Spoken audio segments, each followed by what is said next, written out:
মধুর মধুর বৃন্দাবন ধাম, যেখানে রাধা কৃষ্ণ সর্বদা লীলাবিলাস করছেন, সেই বৃন্দাবনের কথা আমরা আস্বাদন করব। তার সর্বাগ্যে আমরা মঙ্গলাচরণের মাধ্যমে আমাদের কথায় প্রবেশ করব। গ্রন্থের আরম্ভে করি মঙ্গলাচরণ, গুরু বৈষ্ণব ভগবান তিনের শরণ। তিনের শরণে হয় বিঘ্ন বিনাশাম, অনাশে হয় নিজ বাঞ্ছিত ভোগ পূরণ। মন্ত্র গুরু আর যত শিক্ষা গুরুগণ, তা সবারই আগে করি চরণ ও বন্দন। হরে কৃষ্ণ। সর্বাগ্যে পতিত পাবন গুরু মহারাজ ছিল জয় পতাকা স্বামী গুরু মহারাজের রাতুল চরণে সহস্র কোটি দণ্ডবত প্রণতি নিবেদন করে তার অহেতুকি কৃপা আশীর্বাদ করুণা প্রার্থনা করি। তারপর ইস্কনের প্রতিষ্ঠাতা আচার্য পরম গুরুদেব কৃষ্ণ কৃপা শ্রীমূর্তি এসি ভক্তি বেদান্ত স্বামী প্রভুপাদের অহেতুকি কৃপা প্রার্থনা করি। সর্বোপরি কলিকালের কৃষ্ণস্থ ভগবান স্বয়ং পতিত পাবন অবতার করুণাঘন বিগ্রহ ব্রজ প্রেমদাতা সেই শ্রীমান মহাপ্রভুর অহেতুকু কৃপা প্রার্থনা অপ্রাকৃত প্রেম প্রার্থনা করে আজ সেই বৃন্দাবন ধাম ব্রজ ধামের কথা আমরা শ্রবণ করব। যেই ব্রজ ধাম চিন্ময় ধাম, যেই ব্রজ ধাম এই জগতের মধ্যে তো একটি 84 ক্রোশ ভূমি, কিন্তু যেই ধামটা সর্বদা চিন্ময় শাশ্বত, যেখানে রাধারানী তার সখীদের সাথে ব্রজেন্দ্রনন্দন কৃষ্ণ সাথে লীলাবিলাস করছেন, যেই ধামে স্বয়ং ভগবান সর্বত্র বিরাজ করেন গোপ বালক রূপে, সেই বৃন্দাবন ধাম আমরা পূর্ব দিবসে আস্বাদন করেছি যে গোলক বৃন্দাবন আর এই বৃন্দাবন ধাম অভিন্ন অভিন্ন এই বৃন্দাবন ধাম। অর্থাৎ এই বৃন্দাবন ধামের কৃপা পাওয়া, এই বৃন্দাবন ধামকে দর্শন, এই ভৌম বৃন্দাবনে বিচরণ, এই ভৌম বৃন্দাবনের রজকে মস্তকে ধারণ করা, স্বয়ং গোলক বৃন্দাবনে গেলে যে ফল লাভ হতো সেই ফলই লাভ করা।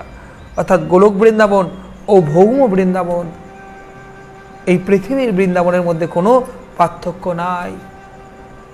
আমাদের হৃদয়ের যদি প্রেমটা প্রকাশিত হয়, ভক্তি চক্ষু দিয়ে যদি আমরা এই বৃন্দাবন ধামকে দর্শন করি, তখন আমরা উপলব্ধি করব রাধা কৃষ্ণের বিরাজ সর্বদা যেখানে উপস্থিত থাকে, সর্বদা রাধা কৃষ্ণ তাতে বিলাস করেন, বিরাজ করে।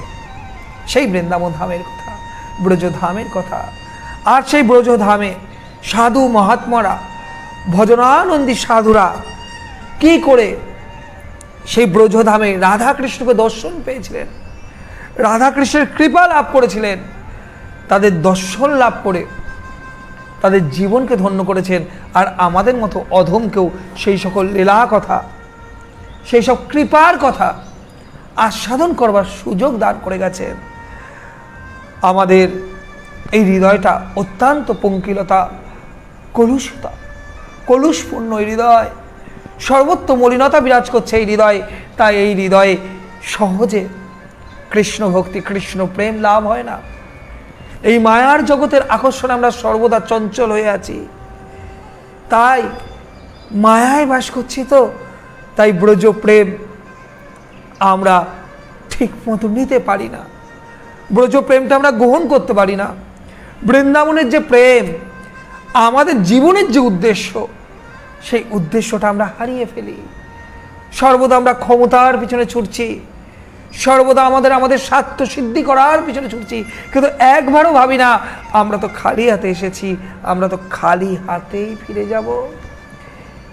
জড়জাগতিক দ্রব্য পাওয়ার জন্য আমাদের এত প্রচেষ্টা, এত পরিশ্রম, গদ্ধপের ন্যায় পরিশ্রম করছি ক্ষমতা লাভের জন্য। কি করছি আমরা? কিন্তু এগুলো সবই তো ক্ষণস্থায়ী, সবই তো একদিন শেষ হয়ে যাবে। যদি কিছু থাকে সে তো ভক্তি থাকবে, ভগবানের প্রতি প্রেম থাকবে, সাধনটা থাকবে। ভজনটা থাকবে। তাই প্রত্যেককে আমাদের অবশ্যই জীবনের সাধন ভজনের পথকে অবলম্বন করতে হবে। যদি সাধন ভজনের পথ অবলম্বন না করি তাহলে এই জীবনটা অনেকাংশে ভুল পথে চালিত হয়ে যাবে। তাই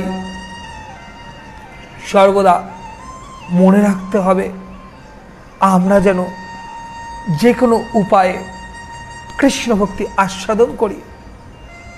কৃষ্ণ ভক্তি লাভ করবার জন্য আমরা যেন সর্বদাই চঞ্চল হই।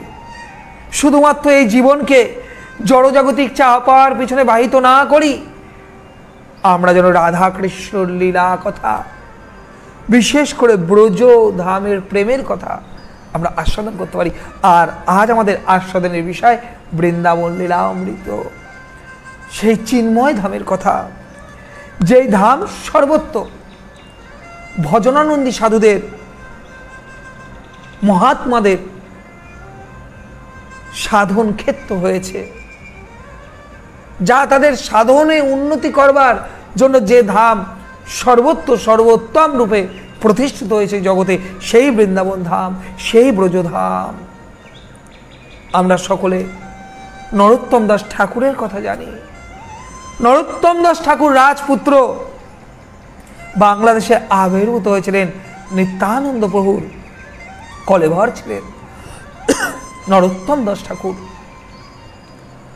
সেই নরোত্তম দাস ঠাকুর মাত্র 16 বছর বয়সে সমস্ত রাজ সম্পদ সমস্ত কিছু ত্যাগ করে, রাজপুত্র নরোত্তম ইন্দ্রিয় সমুজার ঐশ্বর্য, সমস্ত ঐশ্বর্য ত্যাগ করে চলে আসলেন বৃন্দাবনে, ব্রজধামে। 6 গোস্বামীর মধ্যে সর্বকনিষ্ঠ গোস্বামী জীব গোস্বামী পাদের চরণে আশ্রিত হলেন। জীব গোস্বামী বার্তা করলেন, নরোত্তম যাও, তোমার গুরু নির্ধারিত আছে, লোকনাথ গোস্বামীর কাছে যাও, যাও লোকনাথ গোস্বামীর কাছে, তুমি তাকে গুরু হিসেবে গ্রহণ করো। এই সময় লোকনাথ গোস্বামী মহাপ্রভুর নির্দেশে লুপ্ত তীর্থ উদ্ধার অর্থাৎ ব্রজধামে যে তীর্থ সকল লুপ্ত হয়ে গেছিল, সেই সকল লুপ্ত তীর্থ উদ্ধারের জন্য লোকনাথ গোস্বামী সর্বদা চেষ্টা করতেন। কিন্তু তিনি কখনো কোনো শিষ্য গ্রহণ করতেন না, কোনো শিষ্য তিনি গ্রহণ করতেন না। নরোত্তম দাস ঠাকুর রাজপুত্র নরোত্তম লোকনাথ গোস্বামী পাদের কাছে প্রার্থনা করলেন, আপনি আমাকে শিষ্য হিসেবে গ্রহণ করুন, আমি আপনাকে গুরু হিসেবে গ্রহণ করতে চাই। লোকনাথ গোস্বামী পাদ তাৎকে উঠে, না, আমি গুরু হতে পারবো না, আমার শিষ্যশক্তি নাই, আমি কাউকে শিষ্য করব। তুমি অন্য কোনো ভজনানন্দী সাধুর চরণে আশ্রিত হও, অন্য কোনো গুরুকে তুমি তোমার গুরু হিসেবে গ্রহণ করো, আমি পারবো না, আমি দীক্ষা দেব না। দেখুন, মহাপ্রভুর নির্দেশে যিনি ব্রজধামে লুপ্ত তীর্থ উদ্ধার করছেন, এবং ভজনানন্দী লোকনাথ গোস্বামী, সেই লোকনাথ গোস্বামী বলছেন আমার গুরু হওয়ার যোগ্য নাই। আমাদের কাছে ইহা বড় শিক্ষণীয় বিষয়। আমরা তো এখন যাকে তাকে, যার কথা ভালো লাগে তাকেই গুরু হিসেবে গ্রহণ করতে চাই, একদিনে আমরা দীক্ষা নিতে চাই। কিন্তু গুরুদেব আর শিষ্যের সম্পর্কটা যেন গোলক বৃন্দাবন থেকে নির্ধারিত হয়ে আসে। দেখুন, লোকনাথ গোস্বামী বলছেন আমি শিষ্য করব না। আর নরোত্তম রাজপুত্র নরোত্তম আজ বৈরাগী হয়ে গেছে, সমস্ত কিছু ত্যাগ করে লোকনাথ গোস্বামীকে গুরু হিসেবে গ্রহণ করার জন্য প্রার্থনা করছে। কিন্তু লোকনাথ গোস্বামী তার কথায় অবিচল থাকলেন, তিনি নরোত্তমকে দীক্ষা দিলেন না। রাজপুত্র নরোত্তম এইভাবে প্রত্যাখ্যাত হয়ে ভাবছেন আমি কি করব, আমি তো আপনাকেই গুরু হিসেবে গ্রহণ করতে চাই। মনে মনে নানা চিন্তন করছেন, কি করা উচিত, আমার কি এই ব্রজধামে আসার উদ্দেশ্য সফল হবে না? আমি কি গুরু লাভ করতে পারবো না? রাজপুত্র নরোত্তম তখন ঠিক করলেন, সংকল্প করলেন, না, আমি যদি গুরু হিসেবে কাউকে গ্রহণ করি তবে এই লোকনাথ গোস্বামীকেই করবো। আহা, কি সংকল্প! শিষ্যের বিশ্বাস, অন্য কাউকে আমি গুরু হিসেবে গ্রহণ করব না। গুরু হিসেবে যদি আমায় কাউকে গ্রহণ করতে হয় তবে তিনি লোকনাথ গোস্বামী পাদ। দেখুন সেই ব্রজ প্রেম, বৃন্দাবন ধাম কত চিন্ময় ধাম, কত সমর্পণ রাজপুত্র নরোত্তমের মধ্যে। তিনি কি করলেন, যেখানে লোকনাথ গোস্বামী একটা কুঠিরে ভজন করতেন এবং বনে শৌচকিয়ায় যেতেন, সেখানে তার তখন শৌচালয় এরকম ব্যবস্থা ছিল না।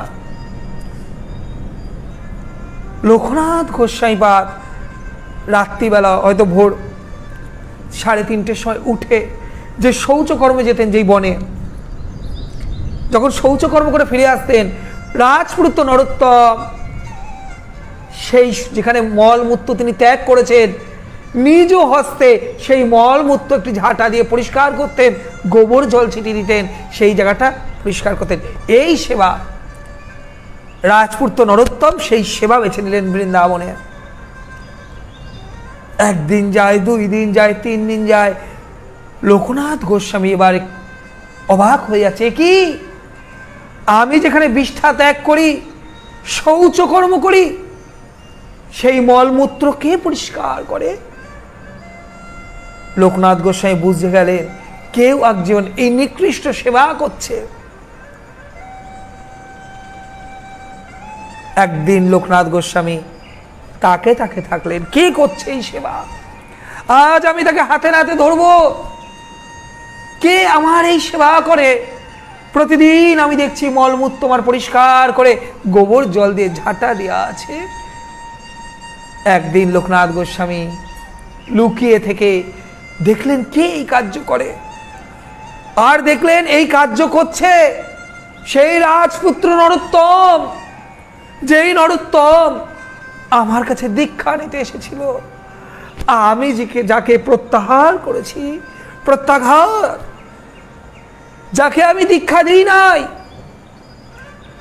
যেই নরোত্তমকে আমি ফিরিয়ে দিয়েছি, আজ সেই রাজপুত্র নরোত্তম আমার জন্য এরকম সেবা করছে, এরকম নিকৃষ্ট সেবা। নরোত্তম, লোকনাথ গোস্বামী পাদকে নরোত্তমের হাতটা ধরলো, নরোত্তম, এই তুমি কেমন সেবা করছো?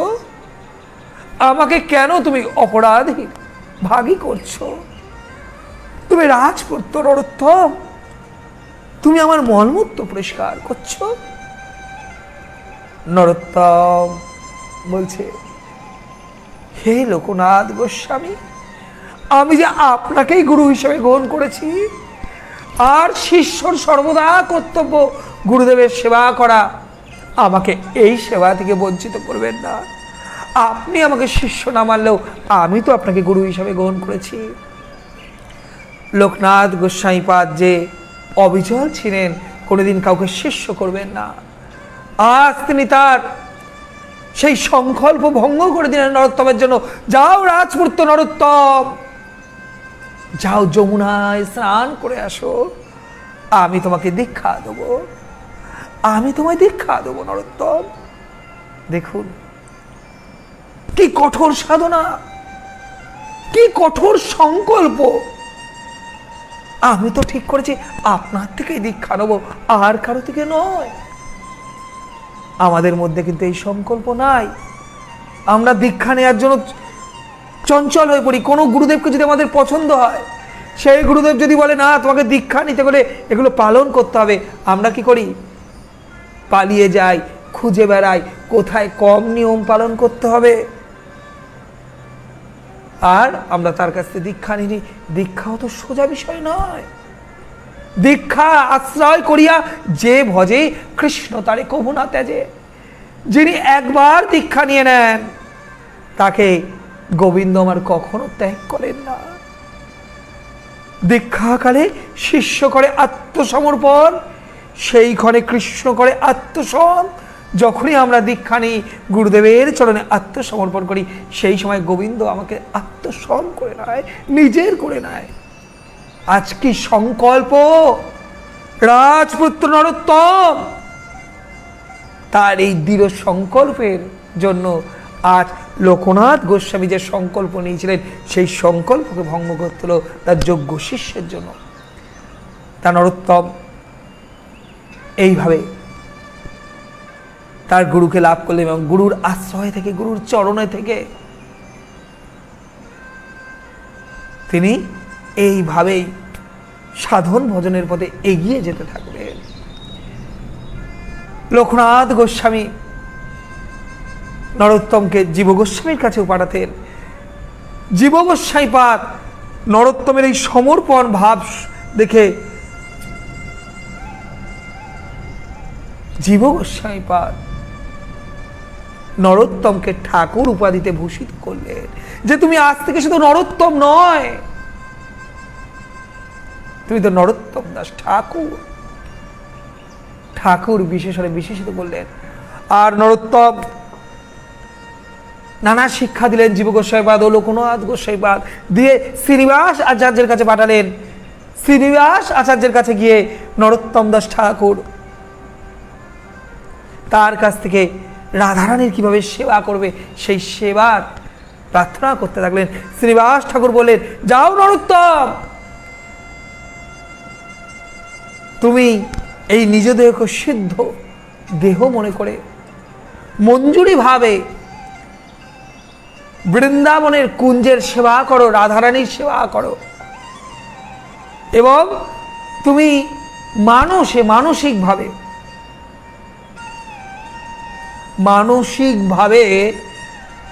তুমি অবশ্যই রন্ধন সেবা নেবে।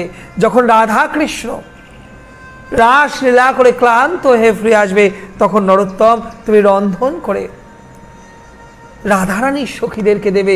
সেই সখীদের অর্থাৎ মঞ্জুরি ভাবে তুমি সেবা করবে।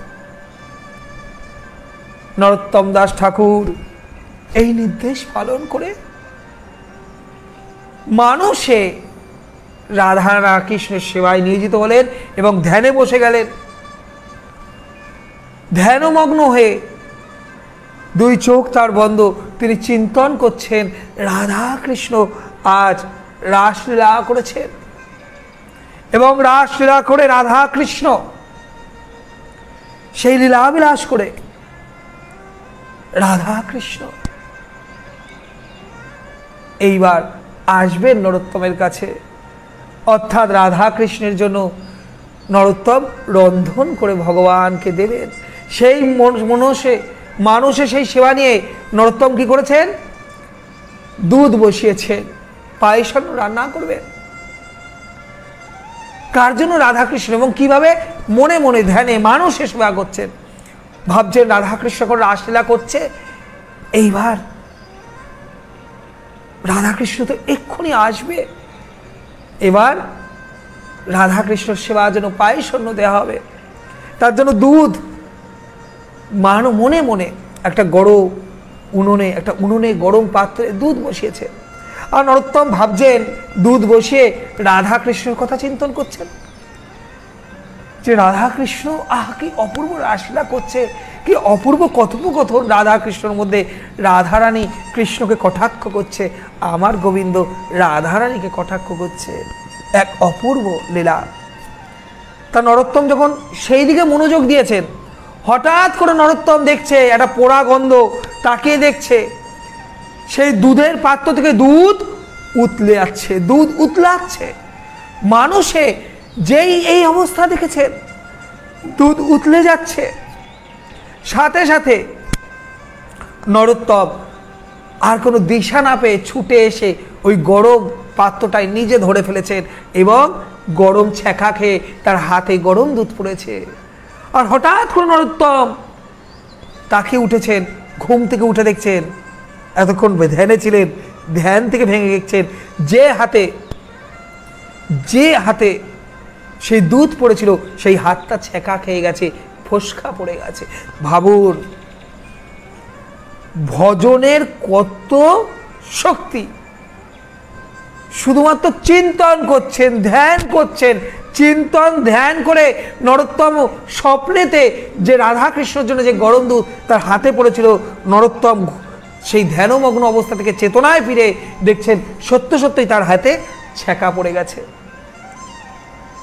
হাতে ছেঁকা খেয়ে গেছে নরোত্তম। তা এই হলো ভজন, এই হলো বৃন্দাবন ধাম, চিন্তামণি ধাম, রাধাকৃষ্ণর চিন্তনের ধাম। সর্বদা রাধাকৃষ্ণ বিরাজ করছেন। দেখুন নরোত্তম দাস ঠাকুর ধ্যানে এই দৃশ্য উপলব্ধি করছিলেন যে রাধাকৃষ্ণ রাসলীলা করে এবার নরোত্তম যেহেতু রন্ধন সেবা নিয়েছেন, রন্ধন করে রাধাকৃষ্ণের জন্য ভোগ দেবেন। আর সেই মানুষ অবস্থায় মানুষে সেই মনে মনেই সেই গরম দুধ তার হাতে পড়ে ছেঁকা লেগে গেল। তা এই সেই বৃন্দাবন ধাম, এই সেই ব্রজ ধাম, সর্বদা চিন্ময় ধাম, যেখানে ভগবান স্বয়ং ভক্তের জন্য শিলা থেকে প্রকট হয়ে যান। আপনারা ভাবতে পারবেন ভক্তের মনোবাঞ্ছনা হয়েছিল যে এই শিলায় আমি কি করে ভগবানকে শৃঙ্গার করব, সাজাবো। ভগবান ভক্তের মনোবাঞ্ছনা পূর্ণ করবার জন্য ব্রজধামে ভগবান কি করলেন, প্রকট হয়ে গেলেন। সেই কথা আমরা শ্রবণ করব দু একটি প্রশ্ন উত্তর নিয়ে। তারপর আজকে আরো সুন্দর সুন্দর মধুর বৃন্দাবন লীলা, সিদ্ধ বাবাদের কথা, সাধনের কথা, ভজনের কথা আজ আমরা আস্বাদন করব। কিছু দু একটি প্রশ্ন আমরা নিয়ে নেব একটু।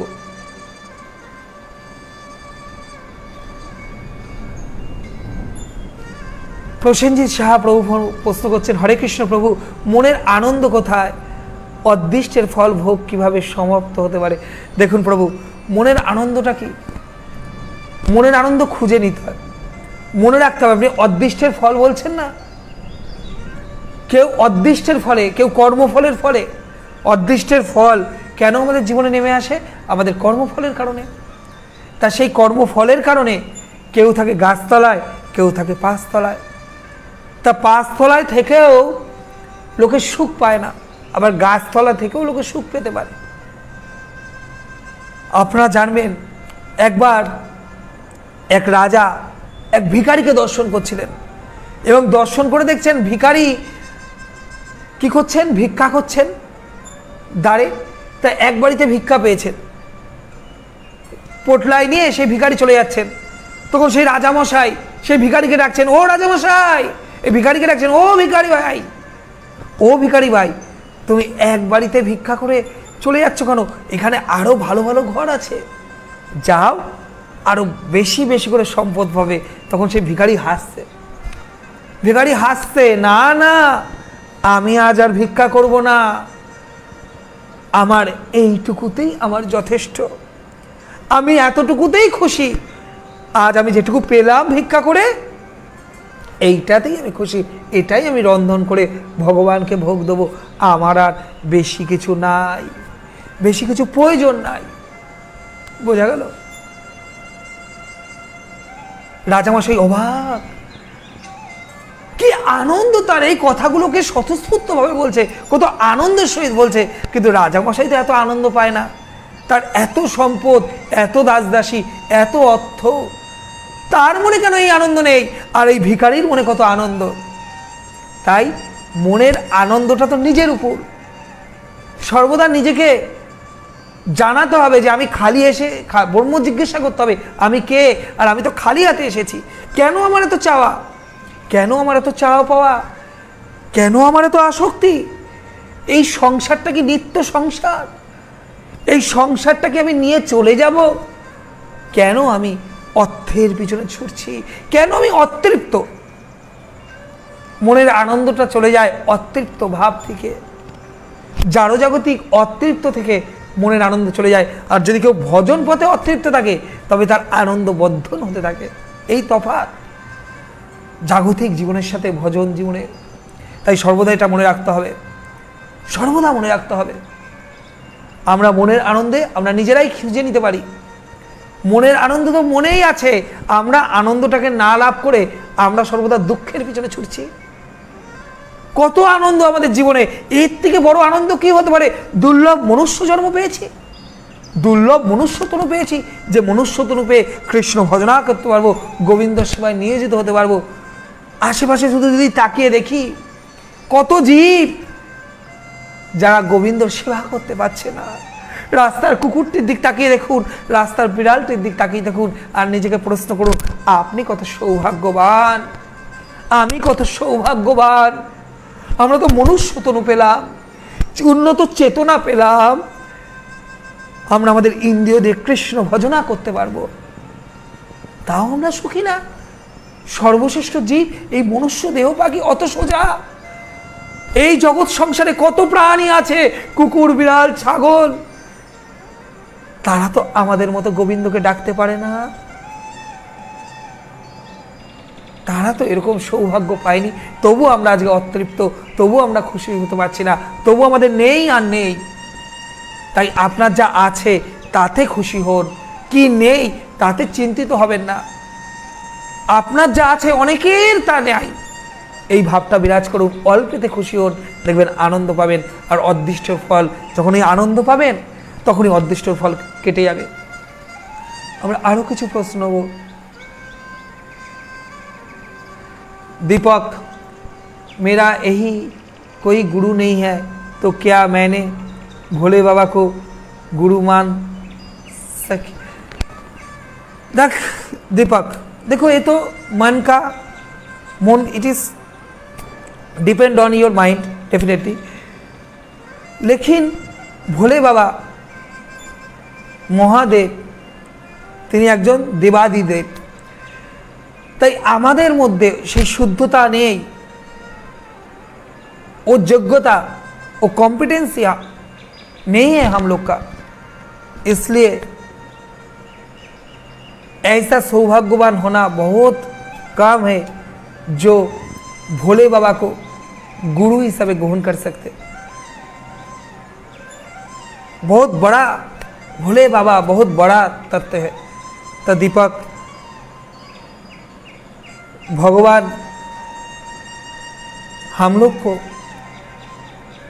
गुरु को गुरुकरण करने के लिए बोला, गुरु लेने के लिए बोला। तो ऐसे अगर हम सोचेगा, जो हम लोग भोले बाबा को ही गुरु सोचेगा, तो शायद नहीं होगा। एक रूल्स होता है, ये रूल्स का अंदर ईच एंड एवरीबॉडी काम अंडर द रूल्स। ये रूल्स का बाहर में हम लोग कोई नहीं है। तो हम लोग का जो रूल्स है, वो रूल्स बोलता है, वो नियम बोलता है जे we should take our master, हमारे पारमार्थिक गुरु এই পৃথিবীতেই। ताई भोले बाबा ठीक है, भोले बाबा को गुरु कर सकते, लेकिन वो रास्ता सही नहीं है। वो बहुत, भोले बाबा बहुत उच्च कोटि का देवादिदेव महादेव, तो मेरा पास तो योग्यता ही नहीं है, मैं कैसे भोले बाबा का गुरु कर सकते। तो ये पथ सही नहीं है। दीपक को बंगाली नहीं आता है, इसलिए हिंदी में ही बताया। अच्छा, आर कार की प्रश्न आछे? हरे कृष्ण, दंडवत प्रणाम। तापस विजय, हरे कृष्ण बाबू, जप ना करे कृष्ण नाम करले হবে কি না, কৃপা করে একটু বলবেন। না, জপ না করেও কৃষ্ণ নাম করা যেতে পারে, তবে জপ করলে, যেহেতু যদি মালায় জপ করেন, এই মালার মধ্যে কি আছে? মালার মধ্যে সর্বদা ভগবান কৃষ্ণ আছেন, রাধা কৃষ্ণ আছেন, সখীরা আছেন, গোলক বৃন্দাবনে যারা রাধা কৃষ্ণর পার্ষদ তারা আছেন। তাই এই জপমালায় যদি আমরা জপ করি তবে আমাদের অনেক ভালো হবে, অনেক ভালো হবে আমাদের। কারণ এই জপমালার যে কৃপা, এই মালার স্পর্শে, এই তুলসী মালার কৃপা আমাদের মধ্যে কাজ করবে। কিন্তু সেটা যদি আপনি মনে মনে জপ করেন, সেটা কাজ করবে না। তাই হবে না এমন নয়, কৃষ্ণ নাম যে কোনো উপায়ে যে কোনোভাবে করতে পারেন। খাইতে শুইতে যথাতথা নাম নয়, দেশ কাল নিয়ম নাই, নামে সর্বসিদ্ধি হয়, এতে কোনো সন্দেহ নাই। তাপস প্রভু, কিন্তু আরও উত্তম, আরও উন্নত হলো যদি আপনি জপমালায় করেন, তাহলে সেই কৃপাটা আপনার মধ্যে আরও ভালোভাবে সঞ্চারিত হবে। বোঝা গেল? হরে কৃষ্ণ। আচ্ছা, আমরা আরও কিছু প্রশ্ন নিয়ে তারপর আমরা আবার কিছু বৃন্দাবন লীলায় যাব।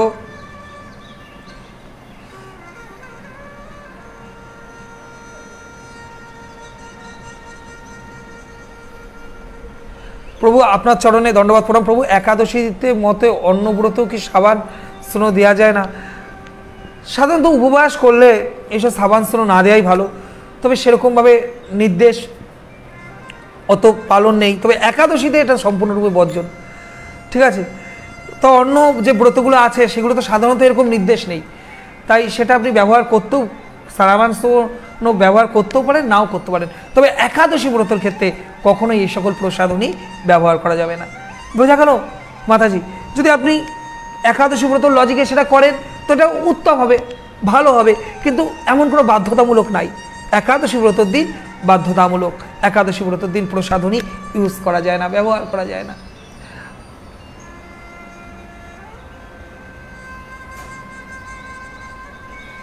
আমরা আবার কিছু বৃন্দাবন লীলায় যাব, বৃন্দাবন লীলা অমৃত আস্বাদন করব। কিছু প্রশ্ন আমরা নিয়ে নিচ্ছি, আপনারা ধৈর্য ধরে থাকবেন। ভগবানকে পেতে গেলে কি সংসার ত্যাগ করতে হয়? না, এমন কোনো কথা নয়। ভগবান সংসারী প্রাণীরা, গৃহস্থরাও ভগবানকে লাভ করতে পারে, ব্রহ্মচারীরাও পারে, সন্ন্যাসীরাও পারে। নানা পথে ভগবানকে লাভ করা যায়। আর গৃহস্থরা ভগবানকে পাবে না এটা কে বললো? অনেক উচ্চকোটির মহাত্মা আছেন যারা গৃহে থেকেই ভগবানকে লাভ করেছেন, এবং মহাপ্রভু আমাদের এই শিক্ষাই দিলেন। স্বয়ং মহাপ্রভু নিত্যানন্দ প্রভুকে বললেন, নিতাই তুমি গৃহস্থ জীবন যাপন করো আর এই জগৎকে শিক্ষা দাও কিভাবে গৃহে থেকে কৃষ্ণ ভক্তি করা যায়। তাই এই কথা সম্পূর্ণ ভুল। গৃহে থাকো, বনে থাকো, যেখানে থাকো, সদা হরি বলে থাকো, সদা হরি হরি রাখো। মনটা বনে নাও, মনটা বৃন্দাবনে নাও। দেহটাকে বনে নিয়ে গেলাম, সংসার ত্যাগ করে চলে গেলাম, আর মনে বিষয় চিন্তা, সংসারের চিন্তা, কোনোদিন কৃষ্ণ ভজনা হবে না। আবার সংসারে থেকে যে সংসারের প্রতি আসক্তি ত্যাগ করতে পেরেছে, সমস্ত আসক্তি, সংসারের আসক্তি ত্যাগ করেছে, এবং আসক্তি ত্যাগ করে যে কৃষ্ণ ভজনা করছে, সংসারকে দায়িত্ব কর্তব্য পালন করছে, সংসার থেকে পালিয়ে যায়নি, কিন্তু আসক্ত হয়নি, মোহগ্রস্ত হয়নি, সেই কৃষ্ণ লাভ করতে পারে। তাই এই ধারণা ভুল। হরে কৃষ্ণ। এবার আমরা আবার একটু বৃন্দাবনের কথায় চলে যাব।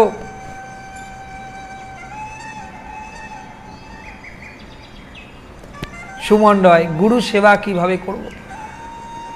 দেখুন, গুরু সেবা আপনার পরিস্থিতি বিচার হিসেবে করবেন। যদি সুযোগ হয় গুরুদেবের প্রত্যক্ষ সেবা করা, তবে প্রত্যক্ষ করবেন। সেই সুযোগ যদি আপনি লাভ করতে পারেন তবে গুরুদেবের সেবা করবেন, গুরুদেবের সাথে প্রত্যক্ষ সেবা করবেন, তো গুরুদেবের সাথে থাকবেন, গুরুদেবের জন্য চেষ্টা করবেন গুরুদেব কোথায় ভোজন করবে, গুরুদেব কখন শৌচালয়ে যাবে, সমস্ত কিছু চিন্তা করবেন। আবার যদি এমন সম্ভব না হয় গুরুদেবের সাথে প্রত্যক্ষ সম্পর্ক না রাখা, প্রত্যক্ষ তার সেবা করা, তবে গুরু বাক্যকে চিত্ততে ঐক্য করে, শাস্ত্র বলছে গুরু বাক্য চিত্ততে করিয়া ঐক্য, আর না করিও মনে আশা, আর না করিও মনে আশা, আর মনে আশা করো না। গুরু বাক্যকে হৃদয়ে ধারণ করে গুরুদেবের বাক্যকে পালন করতে হবে, তবেই সেটা গুরুদেবের সেবা হবে। এর থেকে বড় সেবা আর কিছু হয় না। আর গুরুদেবের যদি প্রত্যক্ষ সেবা করা যায় তাহলে তো স্বয়ং রাধারানীকে লাভ করা যায়। ব্রজধামে, একটু বৃন্দাবনের কথা বলি এই সম্পর্কে। ব্রজধামে একজন সিদ্ধ ভাবা ছিলেন, যিনি বৃন্দাবনের বনের মধ্যে ভজন করতেন। তার একজন সেবক ছিলেন। সেই সেবক সর্বদা গুরুদেবের জন্য চিন্তিত হয়ে থাকতেন, মানে গুরুদেব কি চাচ্ছেন, গুরুদেবের কি প্রয়োজন, সেই সেবক সর্বদা গুরুদেবের কাছে এনে তা হাজির করতেন। ধরুন গুরুদেব ভাবলেন শৌচালয়ে যাবে, গুরুদেব বেরিয়েছেন, সেই সেবক কী করতেন, শৌচালয়ে যাওয়ার জন্য যে জল লাগবে সেই জলের ঘটি এনে দিতেন। গুরুদেব আহার করতে বসেছে, গুরুদেবের কোন আহারটা ভালো লাগবে, কতটুকু লাগবে সেইটুকুর বন্দোবস্ত করতেন। অর্থাৎ সর্বত্রভাবে তিনি কি করতেন? গুরুদেবের সেবায় নিয়োজিত থাকতেন, প্রত্যক্ষ সেবা করতেন গুরুদেবের। তাই সাধারণ ভোজন বেশি করতে পারত না শিষ্য, কারণ সর্বদা তো গুরুদেবের প্রত্যক্ষ সেবা করছে। তো রাধারানীকে আর বেশি বেশি করে ডাকতে পারতো না। একদিন অদ্ভুতভাবে বিধাতার নিয়মে সেই সেবক অল্প বয়সে 30 বছর 35 বছর বয়সে সেবক মারা গেছে, দেহ রেখে দিয়েছে। আর তার সেবক যখন দেহ রেখে দিয়েছে, গুরুদেব খুব চিন্তিত হয়ে পড়লেন। গুরুদেবের ঘুম চলে গেলে, খাওয়া নিদ্রা সব চলে গেল। যে আমার এত সেবা করলো, আজ কেন তার অকাল মৃত্যু হলো? আমি কি অপরাধী? আমার মধ্যে কি সেই শক্তি নাই, ছিল না? আমি আমার শিষ্যকে রক্ষা করতে পারলাম না। গুরুদেব নিজেকে ধিক্কার দিতে থাকলেন, আমি কত বড় অধম! আমি আমার শিষ্যর থেকে এরকম প্রত্যক্ষ সেবা নিলাম, হয়তো আমার শিষ্য রাধারানীর ভজনও করতে পারলো না। কারণ বৃন্দাবনে সবাই রাধারানীর ভজন করেন। এইভাবে গুরুদেব নিজেকে ধিক্কার দিচ্ছেন, অনুতাপ করছেন। সেই রাতে ঘুম হয়নি, সকালবেলায় একটু তন্দ্রাচ্ছন্ন হয়েছেন। আর যেই তন্দ্রাচ্ছন্ন হয়েছে, স্বয়ং ঠাকুরজি শ্রীমতী রাধারানী তার স্বপ্নে আবির্ভূত হয়েছেন। ওহে দেখো, তুমি তাকিয়ে দেখো, আমি এসেছি রাধারানী। তখন গুরুদেব তাকিয়ে দেখছেন, স্বপ্নে দেখছেন রাধারানী, আর রাধারানীর পাশে তার সেই সেবক। বোঝা গেল? উপলব্ধি করুন, গুরুদেব দর্শন করছেন যে গুরুদেবের সেই সেবক যে দেহ রেখেছে, সে রাধারানীর সাথে সে রয়েছে, রাধারানীর সেবায় সে নিয়োজিত হয়েছে। এইবার গুরুদেবের মনটা শান্ত হলো। আহা, হাউ হাউ করে গুরুদেব কাঁদছে আর মনে আনন্দ পাচ্ছে। আহা, আমারও আগে, আমি এখনো রাধারানীর সেবায় নিয়োজিত হতে পারলাম না, আর আমার সেবা করে সেই সেবক কত সৌভাগ্যবান যে সেবক রাধারানীর সেবায় নিয়োজিত হতে পারলেন। তাই দেখুন, গুরু সেবা কত গুরুত্বপূর্ণ। গুরু সেবা করতে হবে। গুরুদেবকে যদি কেউ আশ্রয় করে, গুরুদেবের যদি সেবা করে, তাহলে সেই শিষ্যর মধ্যে গুরুদেবের কৃপা কাজ করে। গুরুদেব তো সাধারণ ব্যক্তি নয়, বলছে গুরুদেব স্বয়ং ভগবানের প্রতিরূপ। খণ্ড খণ্ড অংশে ভগবান শ্রীহরি গোবিন্দ গুরুদেব রূপে আমাদের কাছে আসেন। তাই গুরুদেবের সেবা করতে হবে। প্রত্যক্ষ সেবা করতে পারলে প্রত্যক্ষ সেবা, অর্থ দিয়ে সেবা, গুরুদেবের নিজে কায় মনোবাক্যে পরিশ্রম করে সেবা করতে হবে। এগুলো তো খুবই উত্তম। কিন্তু সেটা সম্ভব না হলে তাহলে গুরুদেবের প্রত্যেকটি বাক্যকে পালন করা, গুরুদেব যেই বাক্য পালন করতে বলেছেন, যে নির্দেশ দিয়েছেন, সেই নির্দেশকে পালন করা, এটাও গুরুদেবের সেবা। গুরুদেব তাতে সব থেকে বেশি সন্তুষ্ট হয় যখন শিষ্য গুরু বাক্যকে চিত্তেতে করিয়া ঐক্য, আর না করিয়া মনে আসা। শিষ্য এই গুরুদেবের বাক্যকে হৃদয়ে ধারণ করে গুরুদেবের বাক্য নিজেই কর্ম করেন, তখন শিষ্যর সমস্ত মনোবাঞ্ছনা পূর্ণ হয়ে যায়। তাই গুরুদেবের বাক্য অত্যন্ত গুরুত্বপূর্ণ। তা আমরা যেই কথাটা শ্রবণ করবো বলছিলাম, এই সেই ব্রজধাম, এই সেই বৃন্দাবন ধাম, যেখানে ভগবান ভক্তের মনোবাঞ্ছনা পূর্ণ করবার জন্য স্বয়ং শিলা থেকে আবির্ভূত হয়ে গেলেন। আমরা সেই কথা শ্রবণ করব। আমরা জানি 6 গোস্বামীর মধ্যে অন্যতম গোস্বামী গোপাল ভট্ট গোস্বামী। এই গোপাল ভট্ট গোস্বামী মহাপ্রভুর নির্দেশে তার পিতামাতার সেবা করার পর দক্ষিণ ভারত থেকে চলে এসেছিলেন বৃন্দাবনে রাধারানীর সেবায় নিয়োজিত হবেন।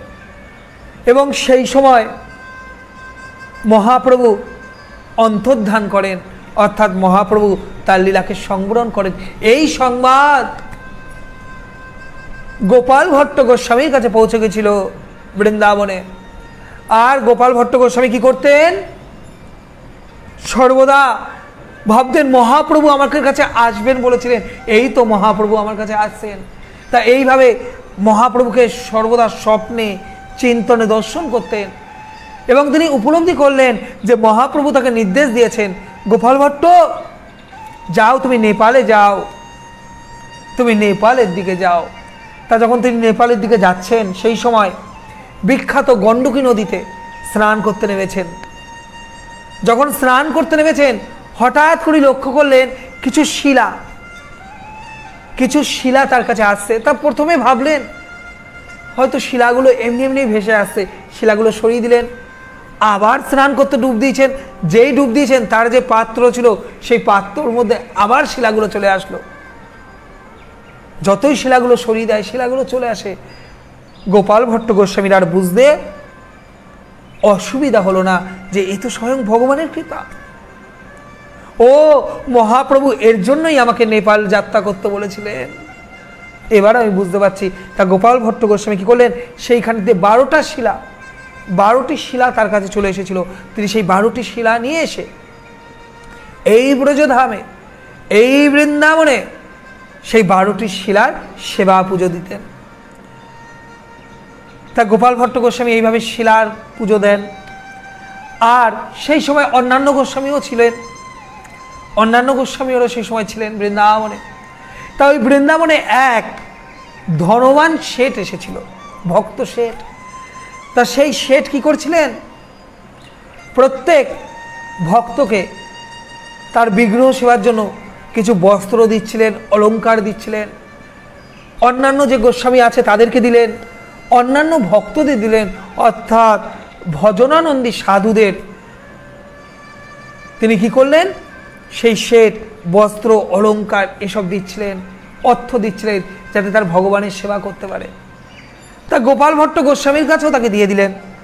গোপাল ভট্ট গোস্বামীকে কিছু ভগবানের বস্ত্র দিলেন, কিছু অলংকার দিলেন। তা গোপাল ভট্ট গোস্বামী কিছু বলতে পারলেন না, সেগুলো নিয়ে এসেছেন।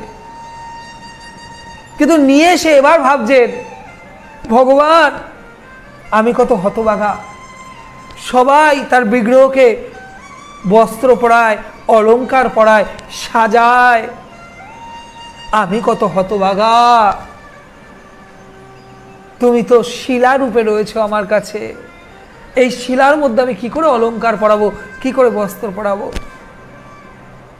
তা এইভাবে তিনি একটু চিন্তা করেছিলেন রাত্রিবেলা শোয়ার আগে। তা রাত্রিবেলা চিন্তা করে তিনি ঘুমিয়ে পড়েছেন।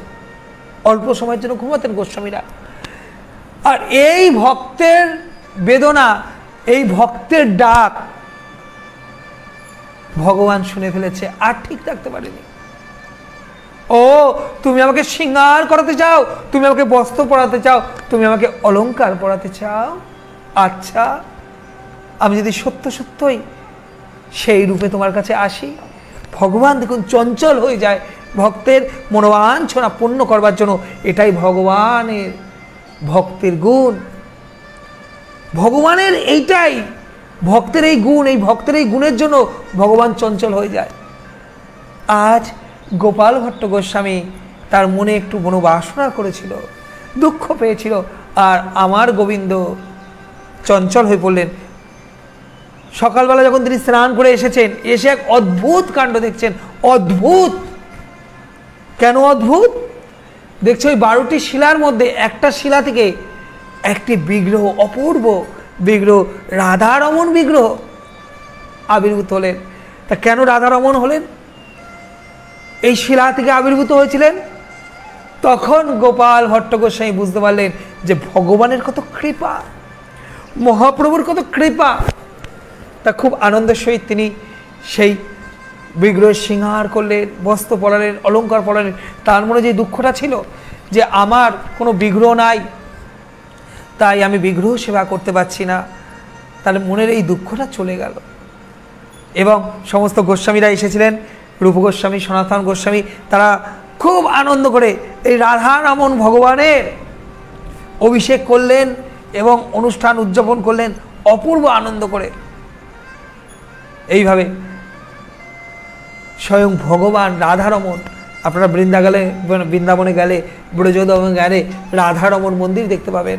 সেই রাধারমণ মন্দির যা গোপাল ভট্ট গোস্বামীর নিজের সেবিত বিগ্রহ এবং রাধারমণ বিগ্রহ এই শিলা থেকেই প্রকট হয়ে গেছিল। দেখুন ভগবান এইভাবেই ভক্তের সাথে লীলাবিলাস করেন, ভক্তের মনোবাঞ্ছনা পূর্ণ করেন। কারণ এতে চিন্ময় ধাম, ব্রজ ধাম, যেই ধামে সর্বদা রাধাকৃষ্ণ লীলাবিলাস করছেন এবং সিদ্ধ বাবারা যে ধামে রাধাকৃষ্ণকে লাভ করছেন, এই সেই বৃন্দাবন ধাম, ব্রজ ধাম। রঘুনাথ দাস গোস্বামী, অপর গোস্বামী রঘুনাথ দাস গোস্বামী রাধা কুণ্ডে ভজন করতেন। আর তখনও গোস্বামীরা কি করতেন? এক গাছের তলায় ভজন করতেন, কাল ওই গাছের তলায় ভজন করতেন। একটা গাছের তলাতেও একদিনের বেশি থাকতেন না। কারণ কি? দেখুন তাদের মনের বৈরাগ্য। একটা গাছের তলায় যদি বেশি দিন থাকি, তাহলে যদি গাছের প্রতি মায়া চলে আসে, তাই তারা কি করতেন? গাছের, আজকে এই গাছের তলায়, কাল ওই গাছের তলায়, এইভাবে তারা সময় অতিবাহিত করতেন। কুঠির ছিল না, কুঠির ছাড়াই গাছের তলায় থেকে এই ভজন করতেন। তার রঘুনাথ দাস গোস্বামী একদিন ভজন করছেন রাধা কুণ্ডের তীরে। সেই সময় এক ভয়ঙ্কর বাঘ জল খেয়ে রঘুনাথ দাস গোস্বামীর কাছে যাচ্ছেন। আর অপরদিকে সনাতন গোস্বামী আর রঘুনাথ দাস গোস্বামীর কাছে এসেছিলেন। দূর থেকে সনাতন গোস্বামী দেখছে ওই বাঘটি রঘুনাথ দাস গোস্বামীর কাছে যাচ্ছে যখন, তখন স্বয়ং কৃষ্ণ একটি লাঠি হাতে প্রকট হয়ে সেই বাঘটাকে তাড়িয়ে দিচ্ছে। তার প্রিয় ভক্ত রঘুনাথ দাস গোস্বামী আজ ভজন করছে, তার হুঁশ নাই বাঘ এসেছে না সিংহ এসেছে না প্রলয় এসে গেছে, তার হুঁশ নেই। রঘুনাথ দাস গোস্বামী তো একদম চিন্তনে আমার রাধাকৃষ্ণর ভজন করছেন। কিন্তু সেই সময় বাঘটা চলে আসায় স্বয়ং ভগবান শ্রীকৃষ্ণ বাঘটাকে তাড়িয়ে দিলেন। তাহলে বুঝুন এই কৃপার কথা আমাদের উপলব্ধি করতে হবে। আবার একদিন সনাতন গোস্বামী এসে দেখছেন যে রঘুনাথ দাস গোস্বামী তপ্ত রোদের নিচে, রাধাকুণ্ডের পাড়ে তপ্ত রোদ, খুব রোদ, গ্রীষ্মের রোদ। আর বৃন্দাবনে গ্রীষ্মে অত্যন্ত রোদ হয়, খুব তাপ হয়। সেই রোদের নিচে রঘুনাথ দাস গোস্বামী ভজন করছেন। আর আমার রাধারানী তার ভক্তের এই কষ্ট আর না দেখতে পেয়ে পিছন থেকে আঁচল দিয়ে মাথা ঢেকে দিচ্ছেন। বোঝা গেল রঘুনাথ দাস গোস্বামী তো মনে একদম ধ্যানের মধ্যে রাধাকৃষ্ণ চিন্তন করছেন, নিত্যলীলায় প্রবেশ করেছেন, ভজন করছেন। আর রাধারানী তার মাথায় যাতে রোদ না লাগে তার জন্য আঁচল দিয়ে ঢাকছেন। এই দৃশ্য আবার একদিন সনাতন গোস্বামী দর্শন করলেন। এইবার সনাতন গোস্বামী অত্যন্ত রুষ্ট হয়ে গেলেন। রঘুনাথ করলেন, রঘুনাথ তুমি বলো, রঘুনাথ তুমি রাধারানীর সেবা করবে না রাধারানী কৃষ্ণ তোমার সেবা করবে? রঘুনাথ তুমি যে এইভাবে রোদ্রের মধ্যে তুমি ভজন করো, এতে যে আমাদের রাধারানী অত্যন্ত কষ্ট পান, চঞ্চল হয়ে যান। তাই তোমার এরকম করা উচিত না, তুমি একটা কুঠির করো, সেই কুঠিরে থেকে ভজন করো। তারপর থেকেই বৃন্দাবনের ব্রজধামের বাবাজিরা কুঠির করে তারপর ভজনা করে। সেই ধাম যেখানে রাধা কৃষ্ণ সর্বদা লীলাবিলাস করেন। দেখুন ভক্তের কষ্ট হচ্ছে, তার জন্য কি করলেন? রাধারানী চলে আসলেন, এসে যাতে ভক্তের রোদ না লাগে ভক্তের মাথার পিছনে আঁচল দিয়ে দিলেন আমার রাধারানী। আহা কত কৃপা আমার রাধারানীর। সেই ব্রজধাম দেখুন চিন্তন করলে, বলছে বৃন্দাবন ধাম কল্পতরু ধাম, চিন্তা করলে ভগবান মনোবাঞ্ছনা পূর্ণ করেন। এই রঘুনাথ দাস গোস্বামী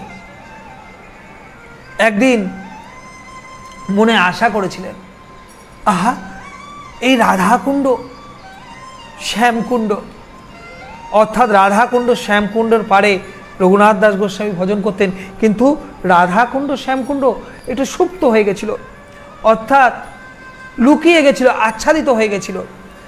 রাধাকৃষ্ণ শ্যামকুণ্ডুর আবির্ভাব কথা আপনারা হয়তো জানেন, যে স্বয়ং শ্রীমতী রাধারানী কঙ্কন, তার কঙ্কন দিয়ে এই রাধাকুণ্ড খনন করেছিল। খুব সুন্দর লীলা আছে, আমি সংক্ষেপে একটু বলি।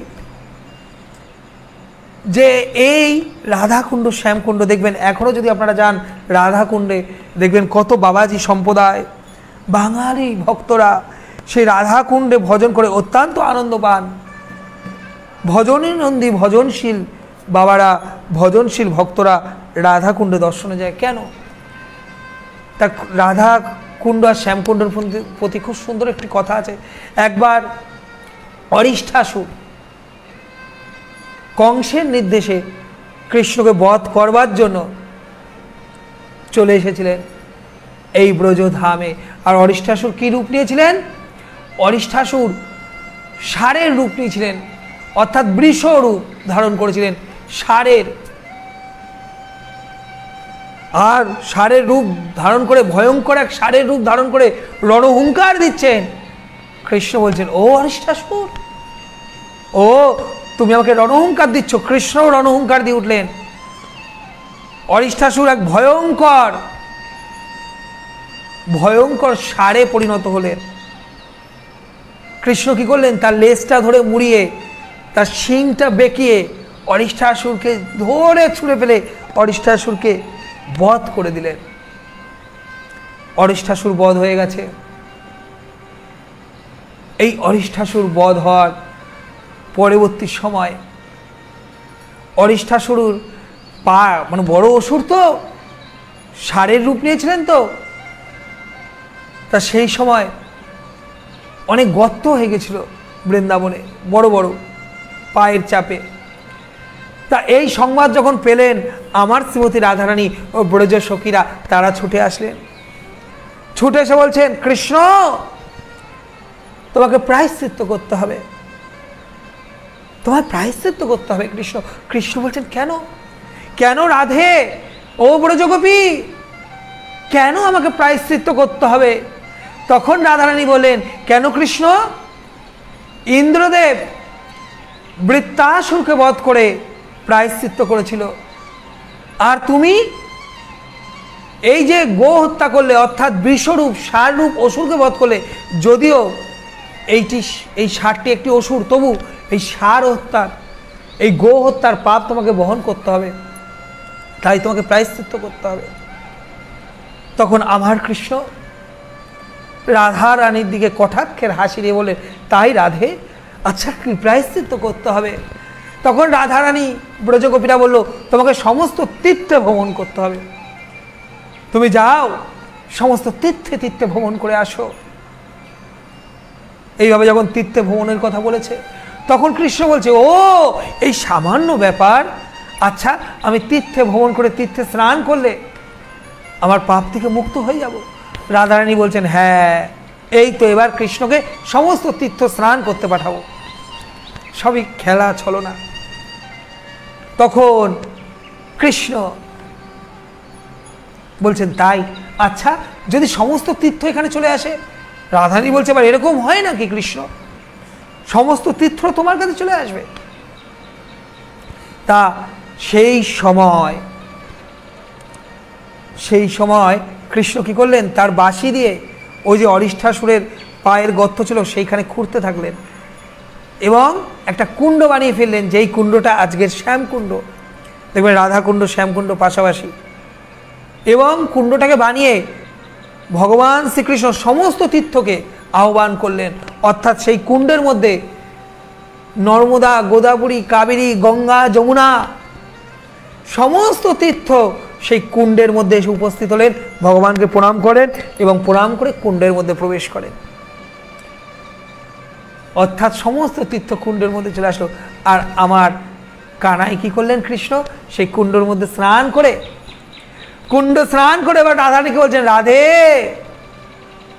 এই দেখো আমি তো পবিত্র হয়ে গেলাম, আমি তোমার প্রায়শ্চিত্ত করে ফেলাম, কিন্তু রাধে ও ব্রজগোপী তোমাদের প্রায়শ্চিত্তর কি হবে?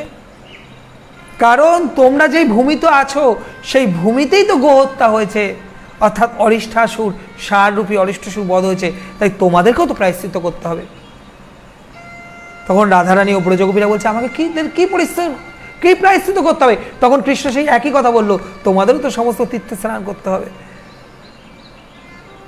আসো তোমরা আমার কুণ্ডে স্নান করো। কৃষ্ণ বলছেন, রাধে ব্রজগোপী তোমরা আর রাগ করে থেকো না, আসো আসো, তোমাদেরও প্রায়শ্চিত্ত পাপটাকে তোমরা দূর করো। আমার এই শ্যামকুণ্ড, এই শ্যামকুণ্ডতে তোমরা স্নান করো। রাধারানী ব্রজগোপীরা বলছেন, রাধারানী বলছেন কেন? ও তুমি একাকে কুণ্ড বানাতে পারো, আমরা কুণ্ড বানাতে পারি না? রাধারানী বললেন কৃষ্ণকে, আর তোমার কুণ্ডে কেন স্নান করব?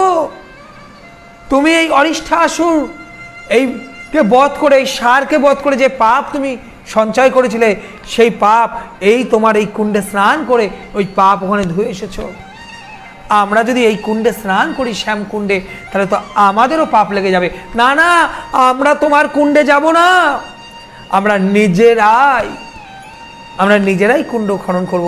এই বলে রাধারানী আর সমস্ত ব্রজ সখীদের নিয়ে আবার অরুষ্ঠেশ্বরের একটা খুঁড়ে, যেটা গর্ত হয়ে গেছিল পাশে আরেকটা জায়গা, সেই জায়গায় কুণ্ড খুঁড়ছেন। হেবি কষ্ট হচ্ছে, বুঝতে পারছেন তো মায়েরা, ব্রজ সখীদের নিয়ে আমার রাধারানী কুণ্ড খুঁড়ছেন। অবশেষে রাধারানী তার নিজের কঙ্কন দিয়ে, এই রাধাকুণ্ড রাধারানী নিজের কঙ্কন দিয়ে খুঁড়েছিলেন, সেই নিজের কঙ্কন দিয়ে রাধারানী এই কুণ্ড খুললেন। কুণ্ড তো খোঁড়া গেল, এবার জল কোথা থেকে আসবে? কৃষ্ণ বলছে, আচ্ছা রাধে, ঠিক আছে, কুণ্ড তো খুঁড়েছ, তাহলে আমার কুণ্ড থেকে জল নাও। রাধারানী বলছে, না, কেন, আমরা কি জল আনতে পারি না? সামনেই রাধাকুণ্ডের থেকে 4-5 কিলোমিটার দূরে মানসী গঙ্গা আছে। রাধারানী বললেন, আমরা ব্রজ সখীরা সকলে এই মানসী গঙ্গা থেকে জল ঘটি করে এনে আমরা এই কুণ্ড ভরিয়ে তুলব। কৃষ্ণের মতো ছলনা করবার আমাদের দরকার নেই। ব্রজ সখীরা রাধারানী সবাই কলসে করে ওই 4-5 কিলোমিটার দূরে গিয়ে মানসী গঙ্গা থেকে জল এনে এই কুণ্ডেতে ঢালছেন। আর শুকনো মাটি, যতই জল ঢালেন আমার শ্রীমতী রাধারানী সব শুষে নিচ্ছে। কুণ্ড আর কিছুতে ভরে না, কুণ্ড আর কেউ ভরাতে পারছে না। সেই সময় এই অবস্থা যখন তাদের, কিছুতেই তো কুণ্ড ভরছে না, তখন সমস্ত ব্রজ সখীরা বলছে, রাধে আমরা আর পাচ্ছি না, হাঁপিয়ে যাচ্ছে। অনেক দূর, 5 কিলোমিটার দূরে দূরে কলস এনে, কলসে কলসিতে জল এনে কি পুকুর করা যায়, কুণ্ড করা যায়? এ তো কুণ্ড করতে হবে, সরোবরের মতো করতে হবে।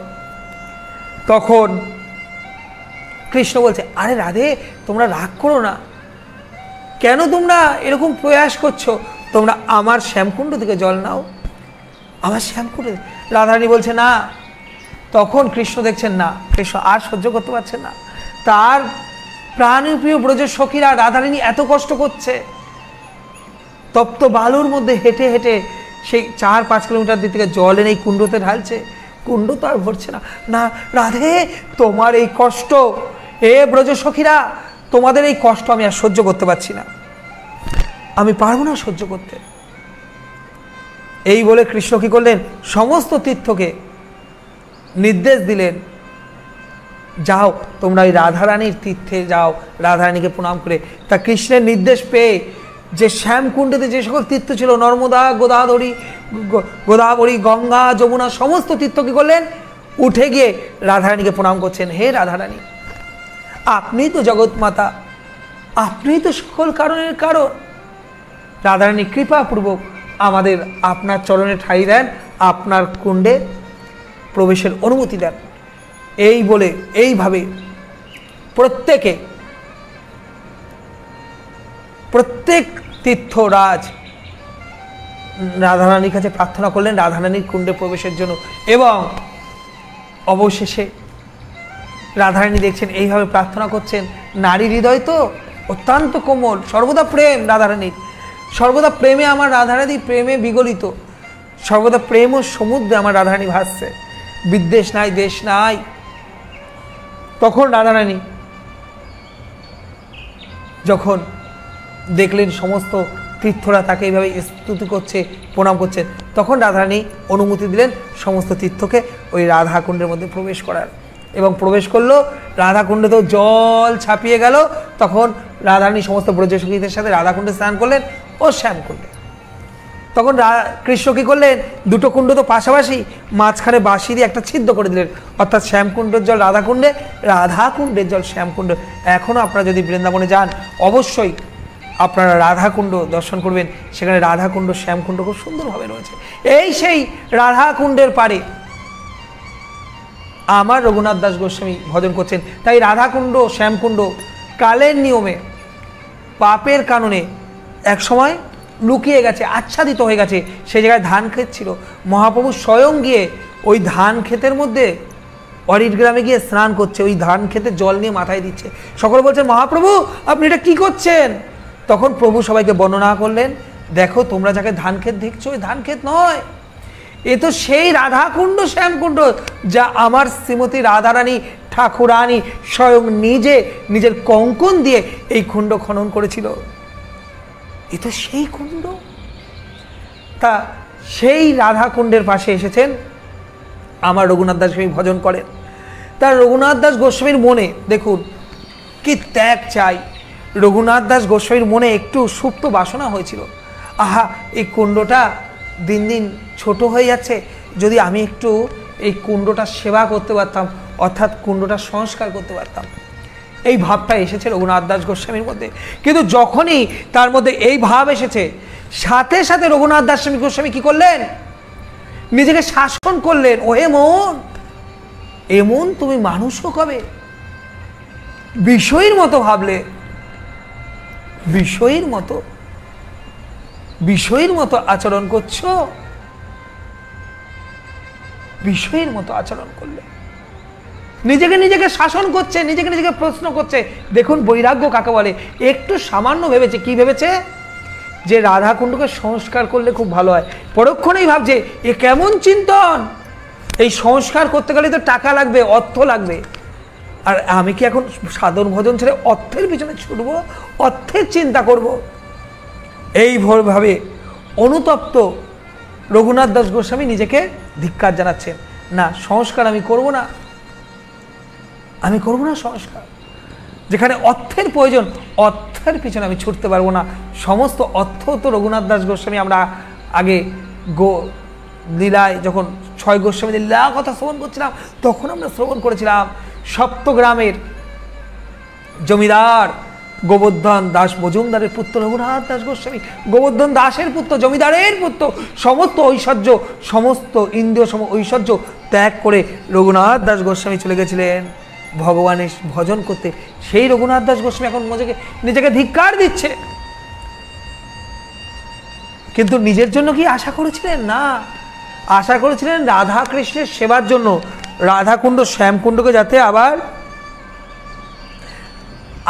আগের মতো নিয়ে আসতে পারে, সেই মনোবাসনা করেছিলেন। কিন্তু যেহেতু বাসনা করেছেন, যেখানে অর্থের প্রয়োজন, তার জন্য নিজেকে ধিক্কার দিচ্ছেন। দেখুন শুদ্ধ ভক্ত এগুলোই বলে, শুদ্ধ ভক্ত এই ভাব। কিন্তু ভগবান, ওই যে বললাম, ভগবান বলছে কি অহম ভক্ত পরাধীন। ভগবান ভক্তের হৃদয়ে বাস করে, আর ভক্ত পরমাত্মা রূপে ভগবান কি করেন? আমাদের মধ্যে পরমাত্মা রূপে বাস করে, প্রত্যেকের অন্তরে। আমাদের জীবাত্মা আমরা কি করছি, কি ভাবছি, কি চিন্তন করছি, কি কাজ করছি, ভগবান সর্বদা দর্শন করে। তাই সবার কাছে পাপ লুকানো যায়, একজনের কাছে পাপ লুকানো যায় না, হয় না, তিনি হলো আমার গোবিন্দ। তাই এইভাবে যখন রঘুনাথ দাস গোস্বামী চিন্তন করেছেন, একটু মনে বাসনা করেছেন, কৃষ্ণ আর থাকতে পারলেন না। এক শেঠ, দিল্লির এক শেঠ বদ্রীনাথে যাচ্ছিলেন ভগবানের সেবা দেবে বলে অনেক অর্থ নিয়ে। সেই সময় ভগবান তাকে স্বপ্নে দেখালেন, তোমার এই বদ্রীনাথে আসার দরকার নেই, আমার সেবা করবার জন্য তুমি যাও রাধাকুণ্ডে যাও। সেখানে রঘুনাথ দাস গোস্বামী বলে এক বৈরাগী রয়েছে, এক ত্যাগী সন্ত রয়েছে, তার কাছে তুমি সমস্ত অর্থ দিয়ে বলো সেটা সেবায় না নিয়োগ করতে, তবে তুমি আমাকেই লাভ করবে। আর সেই শেঠ স্বয়ং ভগবানের থেকে এই নির্দেশ পেয়ে আনন্দিত হয়ে রঘুনাথ দাস গোস্বামীর চরণে গিয়ে সমস্ত ধন সম্পদ দিয়ে দিচ্ছেন। প্রভু, হে গোস্বামী প্রভু, আমাদের কৃপা করুন, আমাকে কৃপা করুন, ভগবানের নির্দেশ। তাই আপনার কাছে আমি এসেছি, আপনাকে তো এবার সমস্ত কিছু করতে হবে, আপনি রাধাকুণ্ডের সংস্কার করুন, সমস্ত অর্থ আমি এই দিয়ে গেলাম। তখন রঘুনাথ দাস গোস্বামী ভাবছেন যে ভগবানের কাছে বিষয়ের চিন্তা করলে ভগবান আমাদের সেই বিষয় আশা পূর্ণ করে। তাই ভগবানের কাছে কি চিন্তন করতে হয়? সর্বদা ভক্তি। যাতে আমরা ভক্তি লাভ করতে পারি, সেই চিন্তা আমাদের করা উচিত। আজ রঘুনাথ দাস গোস্বামী মনে একটু আশা করেছিল, সেই আশা থেকে রঘুনাথ দাস গোস্বামী এইভাবে ভগবানের নির্দেশে এত অর্থ পেয়েছেন। তবু ভাবলেন যে না, আমি অর্থ নেবো না। তখন শেঠ বললে, দেখুন এটা ভগবানের নির্দেশ, আপনাকে তো রাধাকুণ্ডের সেবা করতেই হবে, ভগবানের নির্দেশ তো আপনি অমান্য করতে পারেন না। তখন রঘুনাথ দাস গোস্বামী কি করলেন, এই রাধাকুণ্ড শ্যামকুণ্ডর সংস্কার করছিলেন। তা সেই সময় খুব সুন্দর একটা লীলা আছে, যখন সংস্কার করবেন অর্থাৎ রাধাকুণ্ড শ্যামকুণ্ড করবেন, সেই সময় 5টি বৃক্ষ ছিল, তার যথারীতি বৃক্ষগুলো কাটা পড়বে। পরের দিন রাত্রিবেলা পঞ্চপাণ্ডব আবির্ভূত হয়েছেন। পঞ্চপাণ্ডব আবির্ভূত হয়ে বলছেন, রঘুনাথ দাস গোস্বামী কৃপা করুন, দেখুন আমরা এই বৃন্দাবনে, এই রাধা কুণ্ডে আমরা বৃক্ষরূপে কৃষ্ণের সেবায় নিয়োজিত আছি, আপনি কৃপা করে এই কুণ্ড খনন করবার সময় আমাদেরকে কাটবেন না। আমরা পঞ্চপাণ্ডব, যুধিষ্ঠির, অর্জুন, ভীম, নকুল, সহোদর, আমরা তো রাধা কৃষ্ণের সেবা আছি। তাই এইভাবে সেই পঞ্চপাণ্ডব প্রার্থনা করেছিল। আর পরের দিন রাত্রেই গোস্বামীপাদ কি করলেন, আরে যারা কাজ করছিল, এই কাটিস না, এই বৃক্ষরা তো পঞ্চপাণ্ডব, এখনো আপনারা যদি রাধাকুণ্ডে দর্শন যান, সেই পঞ্চপাণ্ডব বৃক্ষকে দর্শন করতে পারবেন। তার জন্য রাধাকুণ্ড শ্যামকুণ্ড করবার সময় একটু ব্যাকা হয়ে গেছিল, কিন্তু গোস্বামীপাদ সেটাই নিলেন। আবার সেই কুণ্ড খননের সময় গিরিরাজের একটা জায়গাতে রক্ত বেরোচ্ছিল। দেখুন ভগবানের লীলা কেমন, বৃন্দাবন ধাম সর্বদা ভগবান বিরাজ করেন। এক জায়গায় রক্ত বেরোচ্ছে, সাথে সাথে কাজ বন্ধ করে দেওয়া গেল। কি, ওই যে গ্রীগোবর্ধনের জিহ্বাটা এখানে পৌঁছেছেন, তাই সেই জিহ্বাটাও এখন আপনারা দর্শন করতে পারবেন। সেখানেও একটি মন্দির আছে। তাই বৃন্দাবন ধামে যেতে হবে, ব্রজধামে যেতে হবে, ব্রজধামে গিয়ে দর্শন করতে হবে। দর্শনের মধ্যেই তো আনন্দ। এইভাবে রঘুনাথ দাস গোস্বামী ভগবানের সেবা করলেন। আমি কিছু প্রশ্ন উত্তর নিয়ে নেব। তা দেখুন বৃন্দাবনের কথা আপনাদের কেমন লাগছেন জানাবেন। আর আমাদেরকে প্রভু শিকদার সাহেব প্রভু বলছেন, হরে কৃষ্ণ প্রভু, আজকে আমার জন্মদিন, তাই ভগবানের কাছে কৃষ্ণ ভক্তি প্রার্থনা করবেন। হরে কৃষ্ণ প্রভু, অবশ্যই আমরা সকলে আপনার এই জন্মদিনের শুভেচ্ছা আপনাকে জানাচ্ছি প্রত্যেকের তরফ থেকে। আপনারাও এই শিকদার সাহেব প্রভুকে জন্মদিনের শুভেচ্ছা জানাতে পারেন, যাতে এই শিকদার সাহেব প্রভু কৃষ্ণ ভক্তি লাভ করতে পারে। কারণ এই দুর্লভ মনুষ্য জন্মের মুখ্য উদ্দেশ্য হলো কৃষ্ণ ভক্তি লাভ, আর কোনো ধর্ম নাই, আর কোনো উদ্দেশ্য নাই। কৃষ্ণ ভক্তি লাভ করাই এই জীবনের উদ্দেশ্য হওয়া উচিত। তাই আপনারা প্রত্যেকে শিকদার সাহেব প্রভুর জন্য একটু প্রার্থনা করবেন। সকলে আপনারা তাকে জন্মদিনের শুভেচ্ছা জানান, প্রত্যেকে ভগবানের কাছে প্রার্থনা করুন। প্রভু আমাদের সাথে যুক্ত আছেন, জন্মদিনের দিনে ভগবানের কথা শ্রবণ করছেন।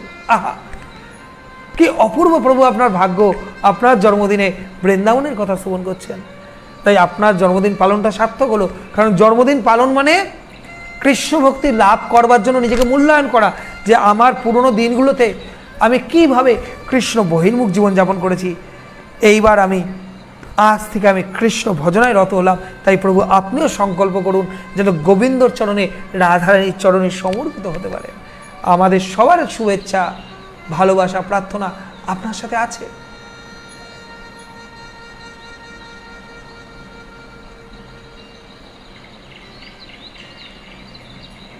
বিমলকুণ্ডবাবু, হরে কৃষ্ণবাবু, বৈশাখ মাসে কি সন্ধ্যাবেলায় ঘিয়ের প্রদীপ দেখাতে হয়? দেখুন, ঘিয়ের প্রদীপ সর্বসময় দেখানো যেতে পারে, বিশেষ করে কার্তিক মাসে তো বাধ্যতামূলক যে ঘিয়ের প্রদীপ দেখাতেই হবে। বৈশাখ মাসেও দেখাতে পারেন, কারণ বৈশাখ মাসটা আমরা কার্তিক মাসের মতনই পালন করতে পারি। তাই ঘিয়ের প্রদীপ যদি আপনি দেখাতে পারেন, এটা অত্যন্ত উত্তম, এতে কোনো খারাপ নাই, শুধু ভালোই ভালো। তা দেখাতে পারেন প্রভু, কোনো অপরাধ নাই। মাধবী লতা বাড়ই মাতাজি বলছে, প্রভু রাধারানীর জন্মলীলা একদিন করবেন, হরে কৃষ্ণ বলবেন। খুব সুন্দর জন্মলীলা রাধারানীর, অবশ্যই কীর্তন করব। এবং রাধারানী জন্মলীলাটা খুব সুন্দর। তারপরে মা রাধারানী আবির্ভূত হয়ে রাধারানীর চক্ষু খুলছিলেন না, সেই চক্ষু উন্মিলন লীলা আছে, ঠিক আছে। আরও অনেক সুন্দর সুন্দর লীলা আছে।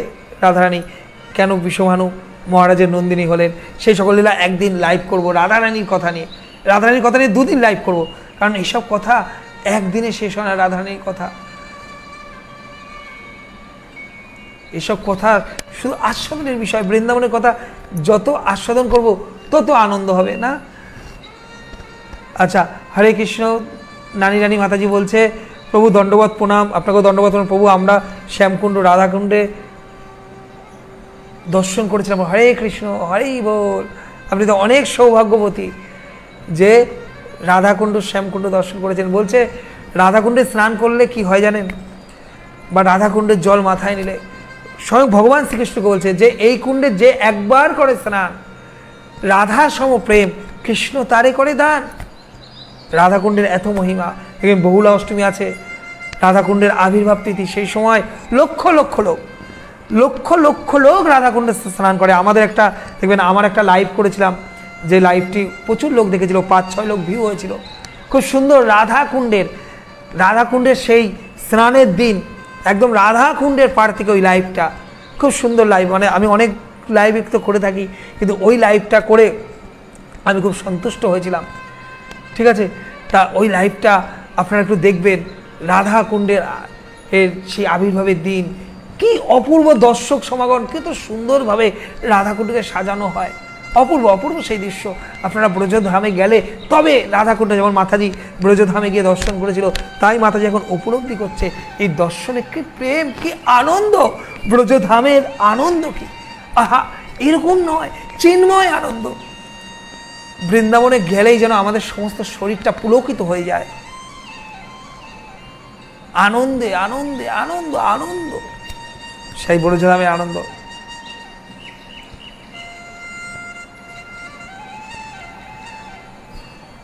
প্রভু আমারও আমার ছেলে প্রণাম নেবেন, আপনাদেরকেও প্রণাম। প্রভু নারায়ণের দশম অবতারের মধ্যে শ্রী শ্রী চৈতন্যদেবের কথা বর্ণনা দেখবেন। হরে কৃষ্ণ। দেখুন, দশম অবতারের মধ্যে মহাপ্রভু থাকবেন না তো, কারণ মহাপ্রভু হলো মহাভাবের অবতার। বোঝা গেল? ভগবান শ্রীকৃষ্ণ কীগুলো ভগবানের অবতারের বর্ণনা আছে, ভগবান যে অবতার হয়েছে ভগবান হয়ে এসেছিল। আর মহাপ্রভু কী এসেছিল? মহাপ্রভু ভক্ত হয়ে এসেছিল, ভক্ত হয়ে মহাপ্রভু আবির্ভূত হলেন ভক্তের ভাব নিয়ে, রাধাকান্তি রাধা ভাব নিয়ে। রাধাকৃষ্ণের মিলিত তনু, রাধাকান্তি রাধা ভাব নিয়ে আবির্ভূত হলেন গোলকধিপতি কৃষ্ণ। ভক্ত রূপে, ভক্তের ভাব নিয়ে কিভাবে ভক্তি করতে হয় তাই আবির্ভূত হয়েছিলেন আমার মহাপ্রভু। তাই দশম অবতার। তবে অনেক শাস্ত্রে অনেক বর্ণনা করা আছে, শ্রীমদ্ ভাগবত আছে, অন্যান্য শাস্ত্রে অনেক উল্লেখ আছে যে মহাপ্রভু, গৌরাঙ্গ মহাপ্রভু রূপে ভগবান শ্রীকৃষ্ণ আবির্ভূত হবে। তারও খুব সুন্দর লীলা আছে যে একদিন কেন এরকম আবির্ভূত হলো গৌরাঙ্গ মহাপ্রভু রূপে, সেই সকল কথা একদিন কীর্তন করব। আজ একটু বৃন্দাবনের কথা কীর্তন করি, কিছু সিদ্ধ বাবাদের কথা কীর্তন করি, যে বৃন্দাবনের ভজনটা কেন, সিদ্ধ বাবারা যারা বৃন্দাবনে ভজন করেন তাদের ভজনটা কত সুন্দর কথা। আপনাদের বৃন্দাবনের কথা ভালো লাগছে তো, না প্রশ্ন উত্তরই বেশি নেব? আরও মনে হয় অনেক প্রশ্ন উত্তর এসেছে, তা একটু বৃন্দাবনের কথা শুনে নিই, তারপরে নয় আমরা প্রশ্ন উত্তরে যাবো আবার। হ্যাঁ, হরে কৃষ্ণ। তা দেখুন, সিদ্ধ মনোহর দাস বাবা ছিলেন, যিনি গোবিন্দ কুণ্ডর কাছে ভজন করতেন। তা বাবা ভজন করছেন, একসময় খুব ঠান্ডা, বুঝেছেন, বৃন্দাবনে যেমন গরম পড়ে তদ্রূপ ঠান্ডা, খুব ঠান্ডার সময়। তা মনোহর দাস বাবার মনে একটু হয়েছিল যে একটা যদি কাঁথা হতো, একটা কম্বল হতো, তাহলে একটু ঠান্ডা থেকে রক্ষা পেতাম, একটা কম্বল হলে ভালো হতো, এই ঠান্ডাটা থেকে তাহলে রক্ষা পাওয়া যেত। এইভাবে মনে আশা করেছিলেন মনোহর দাস বাবা। আর যেই মনোহর দাস বাবা এই আশা করলেন যে একটু ঠান্ডা থেকে বাঁচার জন্য একটু কম্বল হতো। পরক্ষণেই এই সিদ্ধ মনোহর দাস বাবা নিজের মনকে শাসন করতে থাকলেন, নিজের মনকে শাসন করলেন যে তুমি সবকিছু ত্যাগ করে ব্রজধামে এসছো রাধারানীর ভজন করবে বলে, আর এখন তুমি কম্বল চাইছো। দেখুন, নিজেকে নিজেকে শাসন করতে হয়, নিজেকে নিজেকে প্রশ্ন করতে হয়। তা কি করলেন মনোহর দাস বাবা? মনোহর দাস বাবা,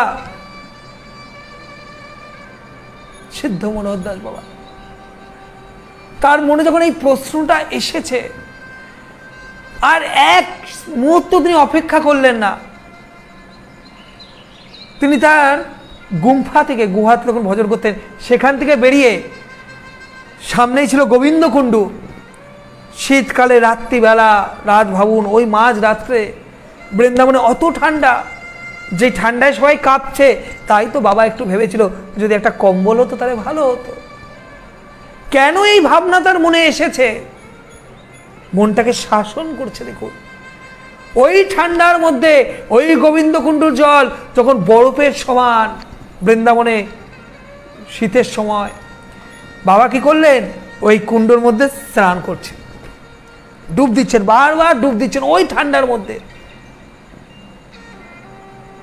হঠাৎ করে আরেকজন সাধু গুরু বৈষ্ণব ওখানে যাচ্ছিলেন, দেখছেন একই গোবিন্দ কুণ্ডে এই রাত্রিবেলা মাঝরাতে কে স্নান করে? তাকেই দেখছে, আরে এই তো সিদ্ধ মনোহর দাস বাবা। বাবা কি হলো, এই ঠান্ডার মধ্যে কেন স্নান করছেন? তখন মনোহর দাস বাবা বলছেন, দেখো এই শরীরটার অনেক চাওয়া, এই শরীরটার অনেক আশা, তাই একটু শরীরটাকে একটু শাসন করছি। দেখি এই শরীরের কত আশা। এইভাবে মনোহর দাস বাবা ওই ঠান্ডার মধ্যে শুধু মনে একটু কি আশা হয়েছিল, কম্বল গ্রহণও করেনি, একটু মনে আশা হয়েছিল যদি একটু ঠান্ডায় কম্বল পেতাম। সেই চিন্তা করতে করতে সেই মনোহর দাস বাবা কি করলেন? ওই ঠান্ডা জলের মধ্যে স্নান করতে থাকলেন। তা এই হলো বৃন্দাবন ধাম, এই হলো সাধুগুরু বৈষ্ণবের ত্যাগ, সাধন, ভজন। দেখুন সাধন কত উচ্চ পর্যায়ের হতে পারে। বৃন্দাবনে সাধুর এত শক্তি, বলছে সাধুগুরু বৈষ্ণবের এত শক্তি, এত কৃপা। সাধুগুরু বৈষ্ণব স্পর্শ ইলেকট্রিসিটি কারেন্টের 3000 ভোল্টের মতো কাজ করতে পারে।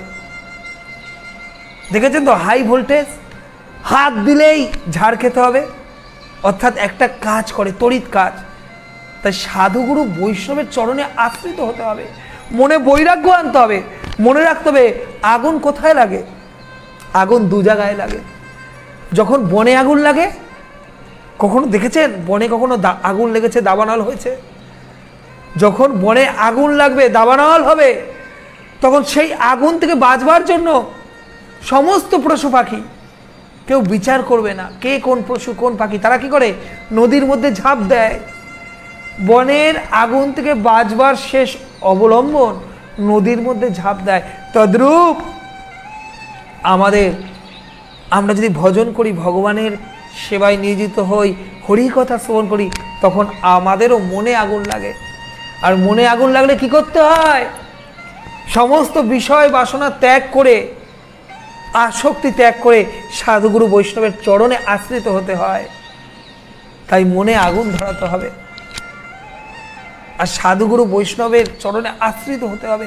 সাধুগুরু বৈষ্ণবের এত কৃপা, সাধুগুরু বৈষ্ণবের এত শক্তি, আমাদের মতো অধম পাপীর জীবনকে পরিবর্তন করে দিতে পারে সাধুগুরু বৈষ্ণব। সাধুগুরু বৈষ্ণবের মধ্যে সেই শক্তি কাজ করে, সেই কৃপা কাজ করে। একবার দেখবেন কালনায় ভগবান দাস বাবাজি আছেন, সেই কালনার সিদ্ধ ভগবান দাস বাবাজির যোগ্য শিষ্য ছিলেন জগদীশ বাবা, এবং তিনি বৃন্দাবনে গিয়ে ভগবান দাস বাবাজির থেকে দীক্ষা নিয়ে তিনি বৃন্দাবনের ভজনে গেছিলেন, এবং কালীরায় তিনি বৃন্দাবনে ভজন করতেন। খুব উচ্চকোটির মহাত্মা সিদ্ধ বাবা ভজন করতেন, রাধাকৃষ্ণকে সর্বদা হৃদয়ে ধারণ করতেন, নিত্যলীলায় প্রবেশ করতেন। আর সেই বৃন্দাবনেই আরও দুজন সেই সময় সিদ্ধ বাবা ছিলেন, এক ছিল গৌরাঙ্গ দাস বাবা, এক ছিল কৃপাসুন্দু বাবা। তাই কৃপাসুন্দু বাবা এরা কি করতেন? সাধুগুরু বৈষ্ণবকে দর্শন করতেন। এদের কাছে সেবা কি ছিল? শুদ্ধ মহাত্মা বৈষ্ণবদের দর্শন করবেন, যখনই সুযোগ পেতেন, সময় পেতেন, চলে যেতেন সাধুগুরু বৈষ্ণবকে নমস্কার করবেন, দর্শন করবেন, তাদেরকে স্পর্শ করবেন। দেখুন, ভক্তের মধ্যে এই ভাব থাকা উচিত। তা একদিন এই কৃপাসুন্দু বাবার গৌরাঙ্গ দাস বাবা কি করলেন? একদিন সিদ্ধ জগদীশ বাবাকে দর্শন করতে গেছেন। যে সিদ্ধ জগদীশ বাবা কালীরায় ভজন করে, না বাবাকে একটু দর্শন করে আসি। সাধুগুরু বৈষ্ণবকে দর্শন করলেই তো পবিত্র হয়, দর্শনে পবিত্র করো, এই তোমার গুণ। গঙ্গায় তো স্নান করে পবিত্র হতে হয়, আর বৈষ্ণবকে দর্শন করলেই, সাধুগুরু বৈষ্ণবকে শুদ্ধ ভক্তকে দর্শন করলেই আমরা পবিত্র হয়ে যাব। সাধুগুরু বৈষ্ণবের মধ্যে সেই গুণ আছে। তাই তো তারা দুজন চলে গেলেন জগদীশ বাবাকে দর্শন করতে। আর গেছেন দর্শন করতে, দেখছেন জগদীশ বাবা সাধন করছেন এবং একটু যেন ধ্যানমগ্ন। হঠাৎ করে লক্ষ্য করলেন জগদীশ বাবা ওই চোখ বন্ধ করে জপ করছেন, আর বিড়বিড় করে যেন কি বলছেন, বিড়বিড় করে কি বলছেন। তারা আরো এগিয়ে গেলেন, দুজন এগিয়ে গিয়ে শুনলেন যে বাবা বিড়বিড় করে বলছে, ও কানাইয়া, ओ बलाई कनाई बलाई आजा, बहुत धूप है, ये धूप में गाभी मत चला भाई कनाई, आजा मेरे कुटीर में आजा, मेरे प्यास आजा कनाई बलाई आजा। देखुन अर्थात এই ব্রজধামে সর্বদা রাধা কৃষ্ণ, সর্বদা কৃষ্ণ বলরাম এখনো ব্রজ ধামে গাভীদের চড়াচ্ছে, নানা বিলাস করছে, যেগুলো 5000 বছর আগে করেছিলেন, এখনো সেই লীলা বিলাস করছেন। কিন্তু আমরা আমাদের জড়জগতিক চক্ষু দর্শন করতে পারি না। কিন্তু জগদীশ বাবা, সিদ্ধ বাবা, তিনি চোখ বন্ধ করে জপ করতে করতে বুঝতে পারছেন যে কৃষ্ণ বলরাম সামনেই গাভী চড়াচ্ছে। তিনি এই দর্শন করছেন যে কৃষ্ণ বলরাম গাভীদের চড়াচ্ছে, আর আনন্দের সহিত বাবা বলছেন যে এত গরম, এত রোদ, ওরে কানাই, ওরে বলাই, চলে আয়, আর আর এরকম করিস না, কানাই বলাই চলে আয়, আর রোদে গাভী চড়াস না, এবার একটু বিশ্রাম কর। তাই ওই সাধনের মধ্যে তিনি নিত্যলীলায় প্রবেশ করে গেছেন, এবং নিত্যলীলায় প্রবেশ করে তিনি এইভাবে কানাই কানাই কানাই বলাই বলাই চিৎকার করছেন।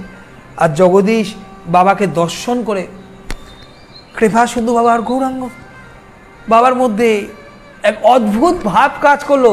তারাও বুঝতে পারছে এই ভাবটা তো সাধারণ ভাব না, নিশ্চয়ই জগদীশ বাবা নিত্যলীলায় প্রবেশ করে, অর্থাৎ বৃন্দাবনে সাধুগুরু মহাত্মারা আগে, বিশেষ করে গোস্বামীরা, এত তাদের সাধনে জোর, তাদের দেহটা তো এখনো পড়ে থাকতো, কিন্তু আত্মাটা, মনটা কোথায় চলে যেত?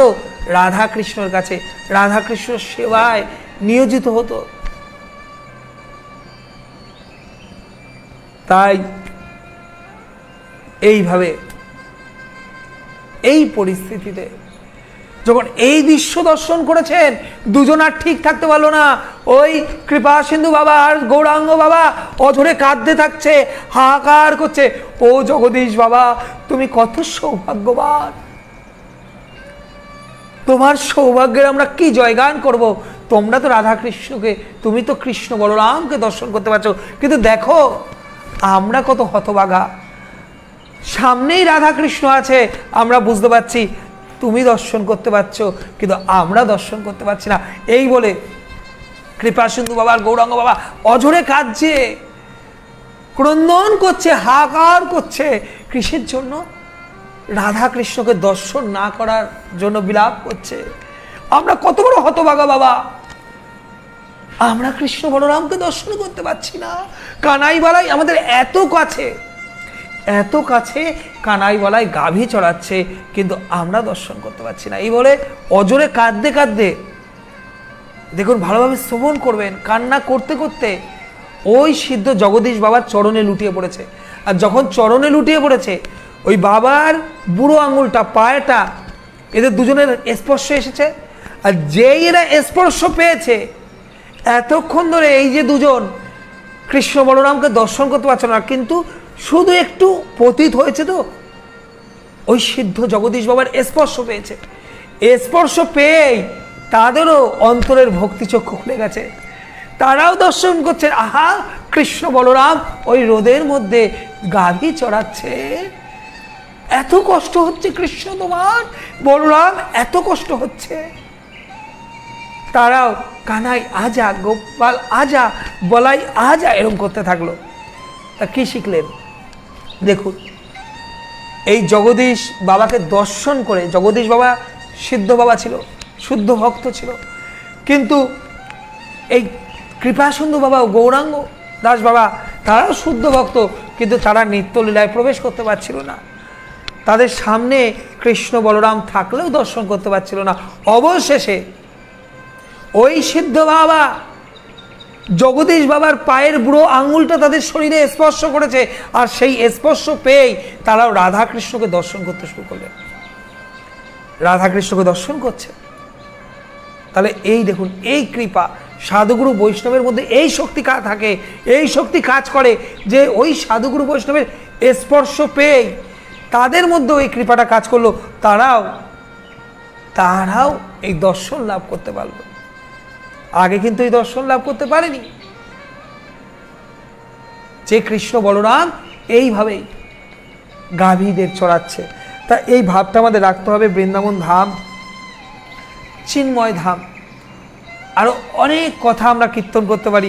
কিছু প্রশ্ন উত্তর নিয়ে নিই, তারপরে দেখি যদি ভগবান কৃপা করে তাহলে আমরা সিদ্ধ মধুসূদন দাস বাবাজির কথা শ্রবণ করবো, আরও কথা শ্রবণ করবো, অনেক কথা, কথাই কথা, বৃন্দাবনের কথা। কিন্তু আমাদের 9টা বাজতে চললো, আমাদের অনুষ্ঠানকেও বিশ্রাম দিতে হবে। 9টার দিকে আমরা চললাম। কিছু যদি প্রশ্ন আপনাদের থাকে প্রশ্ন করতে পারেন।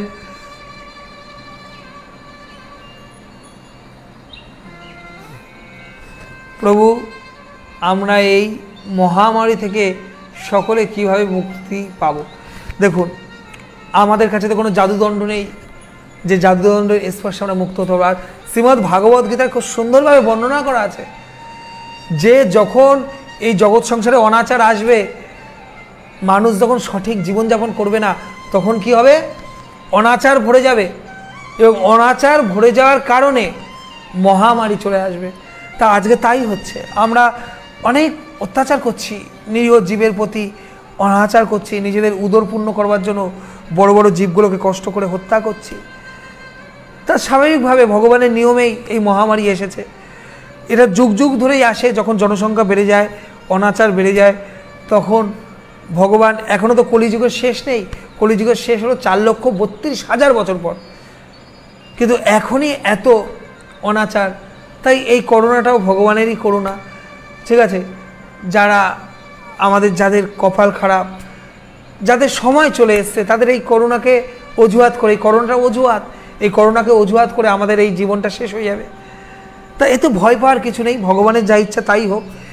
আমরা বৈজ্ঞানিকভাবে ডাক্তাররা যা বলছে, যেটা পালন করতে বলছে সেটা পালন করব, আর ভগবানের কাছে কি করতে পারি? প্রার্থনা করব, ভগবান কৃপা করে আমাদেরকে ক্ষমা দৃষ্টিতে দেখো, আমরা অনেক অপরাধের অপরাধী, তাই আজ আমাদের এই সকল কিছু ভোগ করতে হচ্ছে।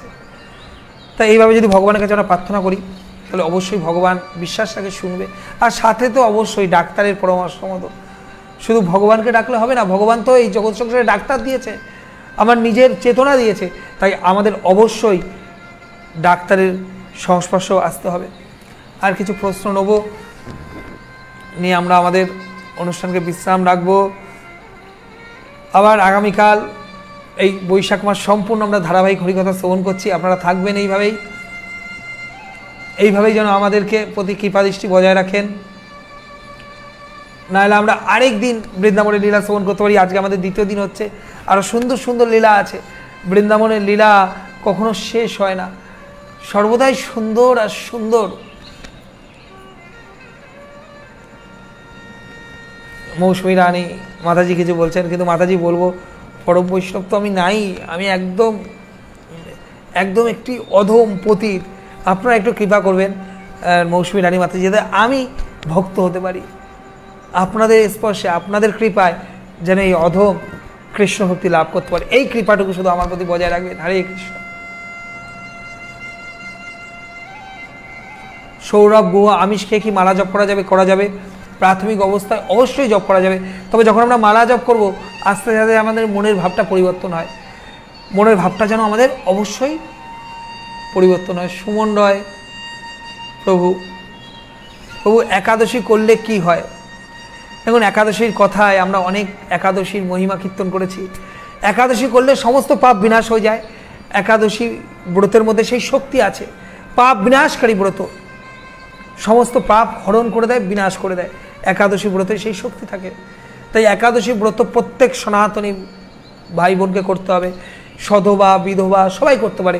আর বিশেষ করে একাদশী সম্পর্কে যদি প্রভু আরও জানতে চান, তবে আমাদের একাদশী সম্পর্কে আগেও লাইভ হয়েছে, আগে দেখবেন 12-13 দিন আগে। আগামী যে একাদশী আসছে সেই একাদশী তো আমরা লাইভ করব, শ্রবণ করবেন। আর একাদশী ব্রত পালন করুন, এইভাবে যেন আমরা উৎসাহিত হই। কারণ একাদশী হলো হরিবাসর ব্রত। তা একাদশীর বিস্তৃত একাদশীর ভিডিও পাবেন। আজকে আর এখানে বিস্তৃত উত্তর নিচ্ছি না, আমরা অনুষ্ঠান বিশ্রাম রাখবো। মাতাজি ঋষিকেশ ঘোষ বলছেন, অর্থাৎ মাতাজি ঋষিকেশ হয়তো মাতাজির পুত্রের নাম। বৃন্দাবন লীলা আরও শুনতে চাই প্রভু। হরে কৃষ্ণ। বৃন্দাবন লীলা তো মধুর লীলা। এই লীলা শ্রবণ করতে করতে হৃদয়টা এত শুদ্ধ হয়ে যাবে যে এই হৃদয়ে অবশ্যই কৃষ্ণ ভক্তি লাভ হবে। আমরা কৃষ্ণ ভক্তি থেকে কখনো দূরে যেতে পারবো না। দেখুন, বৃন্দাবন লীলা বিশেষ লীলা। তা আমরা তাহলে একজন শুদ্ধ ভক্তের আমরা একটু লীলা কথা শ্রবণ করি। মধুসূদন দাস বাবাজি ছিলেন যিনি সূর্যকুণ্ডে ভজনা করেছিলেন। তাই মধুসূদন দাস বাবাজির কথা বৃন্দাবনের সাথে কথার মধ্যে খুব সুন্দর। সূর্যকুণ্ডে সিদ্ধ বাবা, তার কথা একটু শ্রবণ করি। শুদ্ধ ভক্তের বৃন্দাবন কথা, বৃন্দাবন লীলা কথা আস্বাদন করলে হৃদয়টা শুদ্ধ হবে। এই কথা দিয়ে আজকে আমাদের কথাকে বিশ্রাম রাখবো। তা শুদ্ধ মধুসূদন দাস বাবা, একবার তিনি যখন গ্রামের বাড়িতে আছেন, কিছু ব্রজধাম থেকে কিছু সন্ত তার বাড়িতে গেছিল। তা বাড়িতে গিয়ে খুব সুন্দরভাবে সেই গ্রামে গেছিল এবং সেই মধুসূদন দাস বাবা বয়সে, ছোট্ট বয়সেই সেই সাধুদের সংস্পর্শ হয়েছিল, সাধুদের মুখ থেকে হরিকথা শ্রবণ করেছিল, বৃন্দাবনের কথা শ্রবণ করেছিল। ওই কথা শ্রবণ করেই, বৃন্দাবনের কথা শ্রবণ করে তার মনটা ছুটে গেছিল, আর সংসারে মন বসছিল না। সর্বদা মনে ভাবছিল কখন বৃন্দাবনে যাব,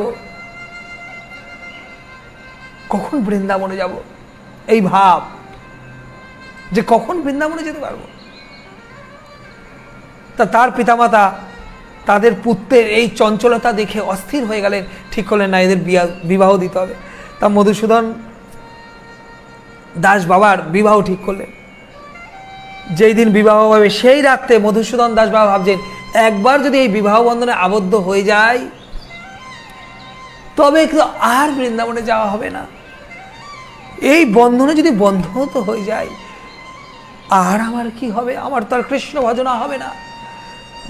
মনে অত্যন্ত বৈরাগ্য ভাব নিয়ে ওই বিয়ের রাত্রেই পালিয়ে চলে আসলেন। পালিয়ে এসে বৃন্দাবনে চলে আসলেন। পালিয়ে বৃন্দাবনে এসে বৃন্দাবনে কি করতেন? যমুনার তীরে বসে থাকতেন। এবং যমুনার তীরে বসে সেই যমুনার জল পান করতেন। আর যদি কিছু মাধুকুরি জুড়ত, কেউ কিছু প্রসাদ দিত, সেটা গ্রহণ করতেন।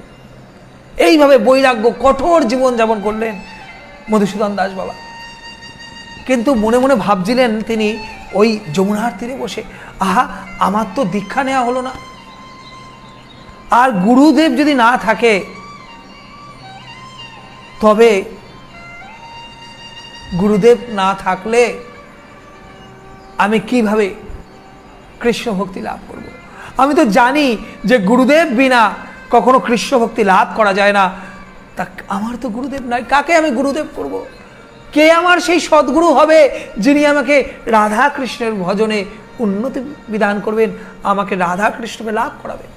এই মনে বাসনা আকাঙ্ক্ষা। আর যমুনার পারে বসে থাকতেন আর সর্বদা কৃষ্ণ নাম করতেন। সেই সময় একদিন এক বাবা এসেছেন, এক সন্ন্যাসী এসেছেন, অর্থাৎ সন্ন্যাসী মানে এক ভক্ত এসেছেন। এসে বলছেন, আরে মধুসূদন, কি ভাবছো, কিয়া সোচ রায়? তখন মধুসূদন বাবা বলছেন, আমি তো গুরুদেব পেলাম না, আমার কি গুরুদেব হবে না? গুরুদেব বিনা আমি কিভাবে রাধাকৃষ্ণের ভজন করব, কাছ থেকে শিখব? তখন তিনি বলছেন, যাও তুমি স্নান করে আসো, তুমি যমুনায় স্নান করে আসো, আমি তোমাকে দীক্ষা দেব। তা খুব আনন্দ লাভ করলেন মধুসূদন বাবা। যমুনায় স্নান করে এসে চলে আসলেন দীক্ষা নিতে। এবং যখন দীক্ষা দান করেছেন সেই সন্ত বাবা, সে দীক্ষা দান করে তাকে গোপাল মন্ত্র দিয়েছেন, 10 অক্ষর যে মন্ত্র, সেই মন্ত্র দিয়েছেন। আর সেই মন্ত্র পেয়ে এত আনন্দিত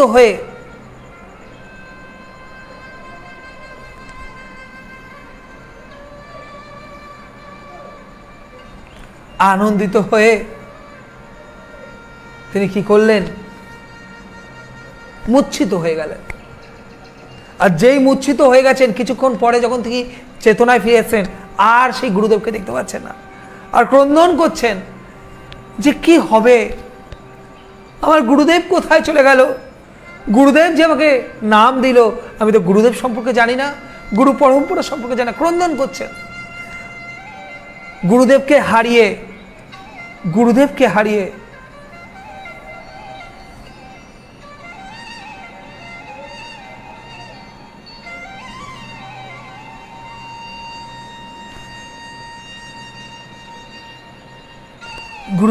হারিয়ে তখন খুব কষ্ট পেয়েছেন যে গুরুদেবের থেকে মন্ত্র নিতাম, কিন্তু গুরুদেবের সেবা করতে পারছি না, গুরু পরম্পরা সেবা করতে পারছি না, কি হবে আমার? তা সেই সময় সিদ্ধ কৃষ্ণদাস বাবা ছিল, যে গোবর্ধনের কৃষ্ণদাস বাবার কথা আমরা আগের দিন শ্রবণ করেছি।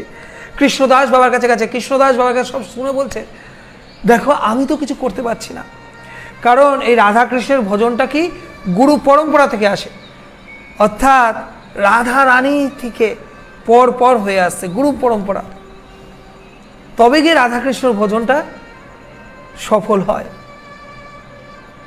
তা তোমার যদি গুরু পরম্পরা না জানো, তুমি যদি না জানো কে তোমার গুরুদেব, তার নাম না জানো, গুরুদেব কি নাম জানা জানো, তবে কি হবে? তবে তো আমি কিছু করতে পারছি না, এটা তো সঠিক পথ নয়। ব্যর্থ হয়ে গেলেন মধুসূদন দাস বাবা। কি হবে? তখন কৃষ্ণদাস বাবা বললেন, তুমি এক কাজ করো, তুমি যাও সিদ্ধ জয়কৃষ্ণ দাস বাবা, কাম্যমানের জয়কৃষ্ণ দাস বাবার কাছে যাও। জয়কৃষ্ণ দাস বাবার কাছে বললেন, জয়কৃষ্ণ দাস বাবাও বললেন, দেখো তোমাকে হরিনাম করতে হবে, আর কোনো উপায় নাই, তুমি হরিনাম করো। তুমি তো গুরুদেবের নাম জানো না, গুরু পরম্পরা জানো না, তাহলে আমি কি করে তোমাকে? গুরুদেবের পরম্পরা ছাড়া তো রাধারানীর কাছে পৌঁছানো যায় না। তা তোমার কাছে রাধারানীর কৃপা আছে, তুমি এক কাজ করো, তুমি হরিনাম করো। তা যখন সিদ্ধ জয়কৃষ্ণ দাস বাবা মধুসূদন দাস বাবাকে এই কথা বলেছে, তিনি অত্যন্ত অনুতপ্ত হলেন আর নিজেকে ধিক্কার দিলেন, না এই জীবন আমার রেখে লাভ নেই, আমি যদি গুরু পরম্পরার তত্ত্বতে রাধা রানীর ভজনই না করতে পারি তাহলে এই জীবন কেন রাখবো। তিনি কি করলেন, রাধা কুণ্ডে এসে একটা গলার মধ্যে একটা শিলা, গোবর্ধন শিলা, গোবর্ধন থেকে একটা বড় শিলা দিয়েছেন, দিয়ে ওই গলায় ওই পাথর বেঁধে ওই রাধাকুণ্ডে ঝাঁপ দিয়েছেন। বোঝা গেল?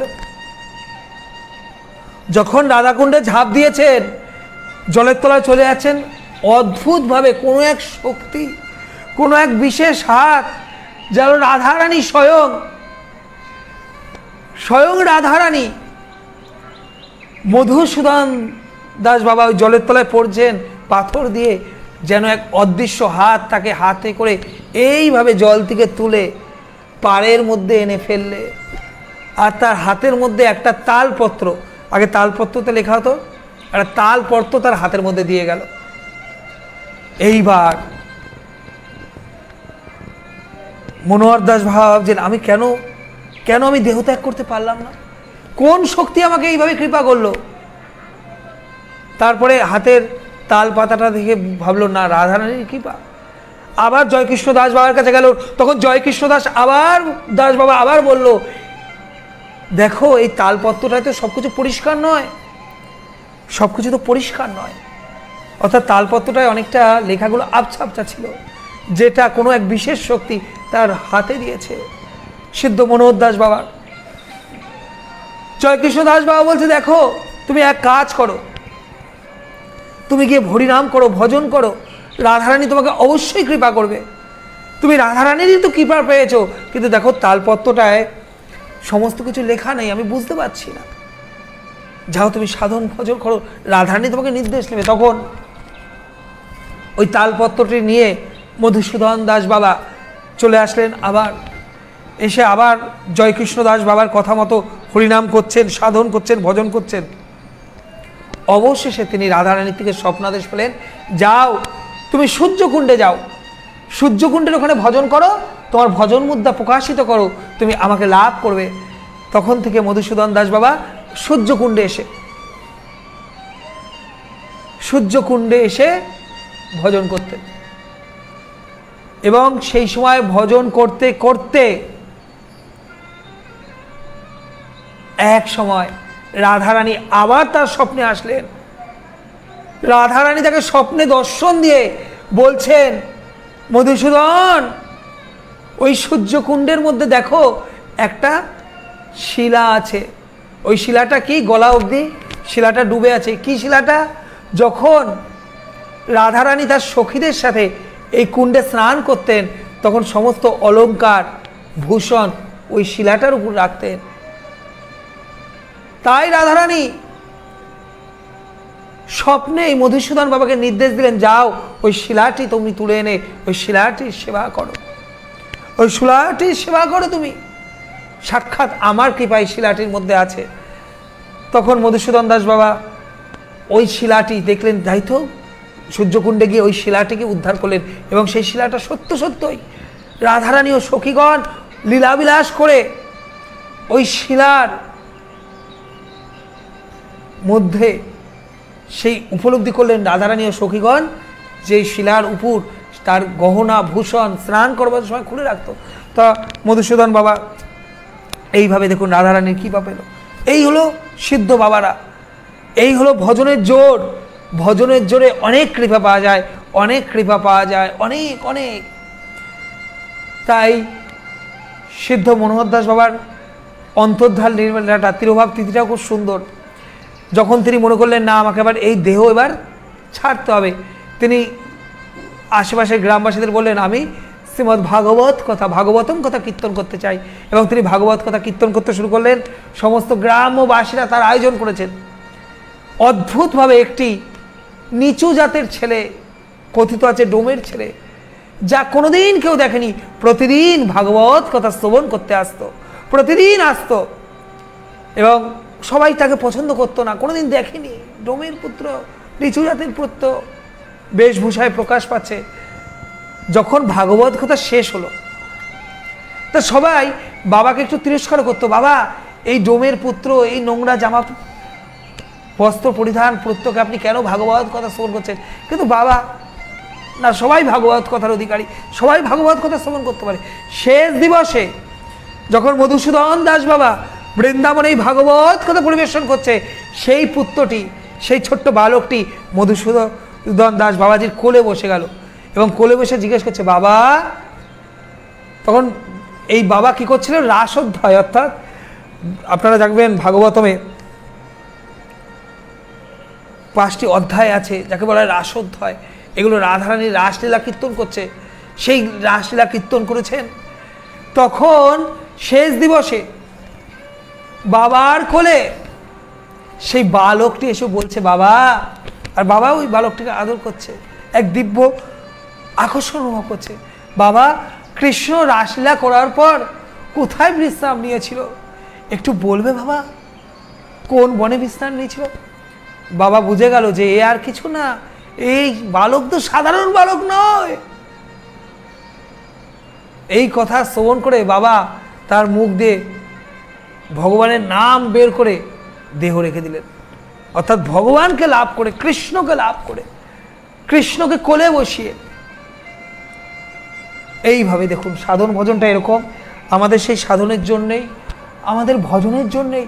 তাই আমরা রাধা কৃষ্ণকে জানতে পারি না, আমরা বৃন্দাবন লীলার কথা জানতে পারি না, বৃন্দাবনের কথা জানতে পারি না। এটা আমাদের অনেক দুর্ভাগ্য, আমাদের দুর্ভাগ্য, অনেক অনেক দুর্ভাগ্য। দুর্ভাগ্য বলে আমরা ভগবানের কথা জানতে পারি না। এবার আমরা কিছু প্রশ্ন নিয়ে আমাদের অনুষ্ঠানকে আজকে বিশ্রাম দেবো। বৃন্দাবন লীলা আমরা কিছুটা শ্রবণ করলাম, আর অনেক শ্রবণের আছে। যদি ভগবান কৃপা করে, যদি আমাকে বাঁচিয়ে রাখে আপনাদের সামনে কথা বলার জন্য, তাহলে অবশ্যই বৃন্দাবনের আলো লীলা কথা আমরা শ্রবণ করব। আমাদের কেউ কেউ বলছেন, দেখলাম কমেন্টস আসছে যে রাধারানীর জন্ম থেকে মৃত্যু অবধি, রাধারানীর মৃত্যু হয় না, রাধারানীর প্রত্যাবর্তন হয়েছিল গোলক বৃন্দাবনে। ঠিক আছে, রাধারানীর সমস্ত কথা কীর্তন করব, কারণ এগুলো আমাদের আস্বাদনের বিষয়, আহা মধুর বিষয়। তাই অবশ্যই আপনাদের মনোবাঞ্ছনা পূর্ণ করার চেষ্টা করো। তা অনিন্দিতা মণ্ডল মাতাজি বলছেন, প্রভু প্রণাম নেবেন। আপনাকেও প্রণাম। প্রভু, দীক্ষা না নিয়ে কি হরে কৃষ্ণ মহামন্ত্র জপ করা যায়? অবশ্যই করা যায়। দীক্ষা তো পরে, আগে যদি হরে কৃষ্ণ মহামন্ত্র জপ করতে করতে নিজেকে উপযুক্ত না করি, যোগ্য না করি, তাহলে দীক্ষা নিয়ে কী হবে? দীক্ষা নিলে তো গুরুদেব আমার সমস্ত পাপ গ্রহণ করে, তা আমি তো সেই পাপ দেওয়ার মতো যোগ্যতা অর্জন করতে পারবো না। তাই শিষ্যর যোগ্যতাও অর্জন করতে হবে। সেই যোগ্যতা অর্জন করবার জন্য অবশ্যই মহাপ্রভু আমাদের যে হরে কৃষ্ণ মহামন্ত্র আমাদের জপ করার জন্য কৃপা করে গেছেন।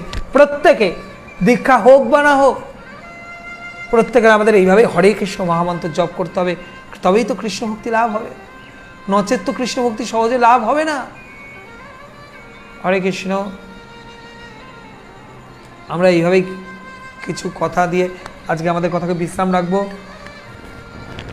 আরও অনেক কথাই ছিল, কিন্তু কথা আমরা আবার অন্য আরেক দিনে শ্রবণ করব।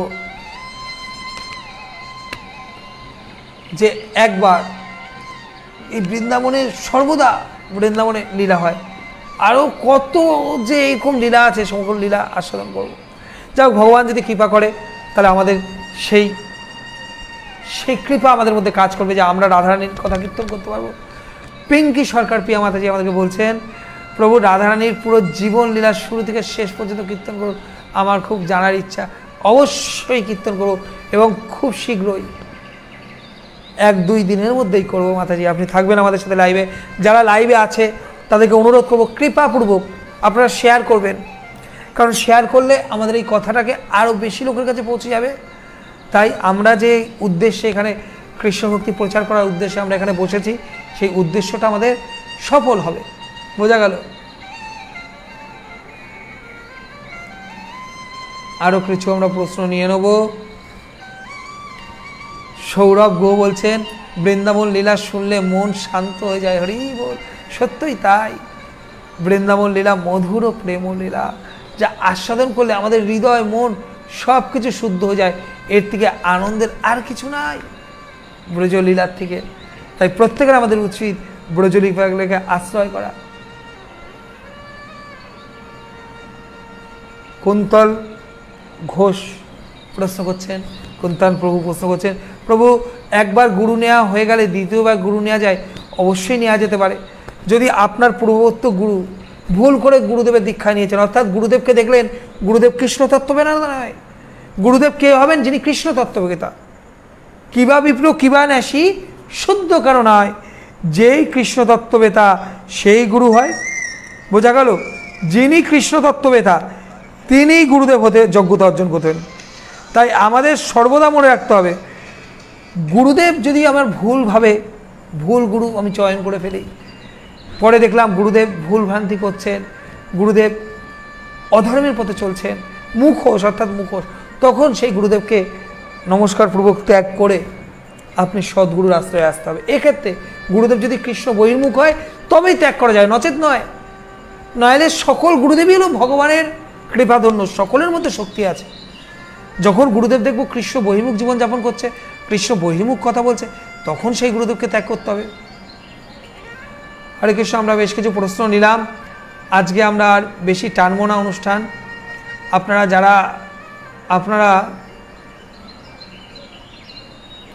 যারা আমাদের কৃপা করছেন তাদের অনেক ধন্যবাদ। তাই আমাদের সর্বদা আমাদের জন্য ভগবানের কৃপা থেকে আমরা বঞ্চিত না হই। আজকে আমাদের অনুষ্ঠানকে এখানেই বিশ্রাম রাখবো। আমাদের লক্ষ্মী রয় লোপা মাতাজি বলছেন, প্রভু কলিযুগের মানুষ আমরা, এর আগের যুগের অনেক কিছুই অজানা, তাই আমরা অনুরোধ প্রভু চারি যুগের তারক প্রভু নাম শুনতে চাই, যদি সম্ভব হয় বলো। অবশ্যই বলবো মাতাজি, একদিন এর জন্য রাখবো। মনে রাখবেন চারি যুগের চারি ধর্ম বলছে মহাপ্রভু কি বলছেন, কলিযুগের নাম হয় কি? নাম সংকীর্তন। চারি যুগের চারি ধর্ম জীবেরও কারণ, চার যুগে চার ধর্ম, আর কলিযুগে কি? নাম সংকীর্তন। অতএব কলিযুগে নামযজ্ঞ সার, অন্য কোনো ধর্ম কইলে হইবে না পার। তা কলিযুগের ধর্ম হলো নাম সংকীর্তন। আগের যুগগুলোতে কি ছিল? সত্যযুগে ছিল ধ্যান, তারপর হলো যোগ, তেথা যুগে হলো আমাদের যোগ সাধনা, তারপর হলো কি? অর্চনা দাপর যুগে, তারপর এখন কলিযুগে কি? হরে কৃষ্ণ মহামন্ত্র। তা কলিযুগের এই হরে কৃষ্ণ মহামন্ত্রই, হরে কৃষ্ণ মহামন্ত্র যে 32টি অক্ষর 16টি শব্দ, এই হরে কৃষ্ণ মহামন্ত্রই হলো এই কলিযুগের মুখ্য। গোলকেরও প্রেমদান হরিনাম সংকীর্তন। সকলে আমরা বলি হরে কৃষ্ণ কৃষ্ণ কৃষ্ণ হরে হরে, হরে রাম রাম রাম হরে হরে। এই হরে কৃষ্ণ মহামন্ত্র হলো মহাপ্রভু কৃপা করে এই কলিযুগের নাম সংকীর্তন আমাদের দিয়ে দিয়েছিলেন। তা আজকে বৃন্দাবন লীলা আমরা আস্বাদন করলাম, আপনাদের প্রশ্নও নিলাম। সমন্বয় প্রভু ভাগবত গীতা পাঠ শোনাবেন, অবশ্যই শোনাবো একদিন। আজকে এখানেই বিশ্রাম রাখবো। 9টা বেজে গেছে, 9:10। আপনারা যারা লাইভে আছেন আপনাদের অনেক ধন্যবাদ। আপনারা সহযোগিতা করেন বলেই এই অনুষ্ঠানটি সাফল্য লাভ করে। আপনারাই তো এই অনুষ্ঠানের প্রাণ। আপনারা যদি না থাকতেন এই অনুষ্ঠান সাফল্য লাভ করতো না। তাই আপনাদের মতো শুদ্ধ ভক্তদের চরণ রেণু আমাকে দেবেন। শুদ্ধ ভকতেরও চরণ রেণু, ভজনেরও অনুকূল, ভকত সেবা পরম সিদ্ধি, প্রেম লতিকার মিল। তাই শুদ্ধ ভকতের চরণ রেণু খুব প্রয়োজন। আপনারা আপনাদের মতো শুদ্ধ ভক্তরা এই অধমের প্রতি কৃপাদৃষ্টি বজায় রাখবেন, যেন আপনাদের নির্দেশে চালিত হয়ে আমি কেন কৃষ্ণ ভক্তি লাভ করতে পারি এবং কৃষ্ণ ভক্তি প্রচারও করতে পারি। হরে কৃষ্ণ। সকলে ভুলে থাকবেন। আগামীকাল আমরা আবার যদি সম্ভব হয় বৃন্দাবন লীলা নারে অন্য আরও লীলা কথা নিয়ে, আমাদের অনেকে অনেক কিছু অনুরোধ করেছেন, সেই সকল কথা নিয়ে আমরা আসব। আপনারাই এই অনুষ্ঠানের প্রাণ। আপনারা যদি না থাকেন এই অনুষ্ঠানটাই কিন্তু সাফল্য লাভ করবে না। তাই প্রত্যেককে অনুরোধ করব, প্রত্যেক দিন 7টা থেকে 7:30, 7:30টার মধ্যে আমরা লাইভে আসি। অবশ্যই আপনারা থাকবেন। আজকে এখানেই বিশ্রাম নিচ্ছি। ভুল ত্রুটি মার্জনা করবেন। কারো প্রশ্ন যদি উত্তর না দিতে পারি, কারণ হয়তো অনেক প্রশ্ন ছুটে গেছে উপরে, মার্জনা করবেন। পুত্ররূপে সন্তান রূপে ক্ষমা করবেন, ক্ষমা দৃষ্টিতে। আর সকলে ভালো থাকবেন। এই মহামারী থেকে প্রত্যেকে যেন আমরা মুক্ত হতে পারি, ভগবানের কাছে এটাই প্রার্থনা। একজন প্রশ্ন করছিলেন মহামারী থেকে কীভাবে মুক্ত হব? একটাই, ভগবানের কাছে প্রার্থনা করব, ভগবান নিশ্চয়ই আমাদের প্রার্থনা শুনবেন। সকলে ভালো থাকুন। জয় শ্রীল প্রভুপাদের জয়, জয় গুরু মহারাজের জয়, জয় জগন্নাথ।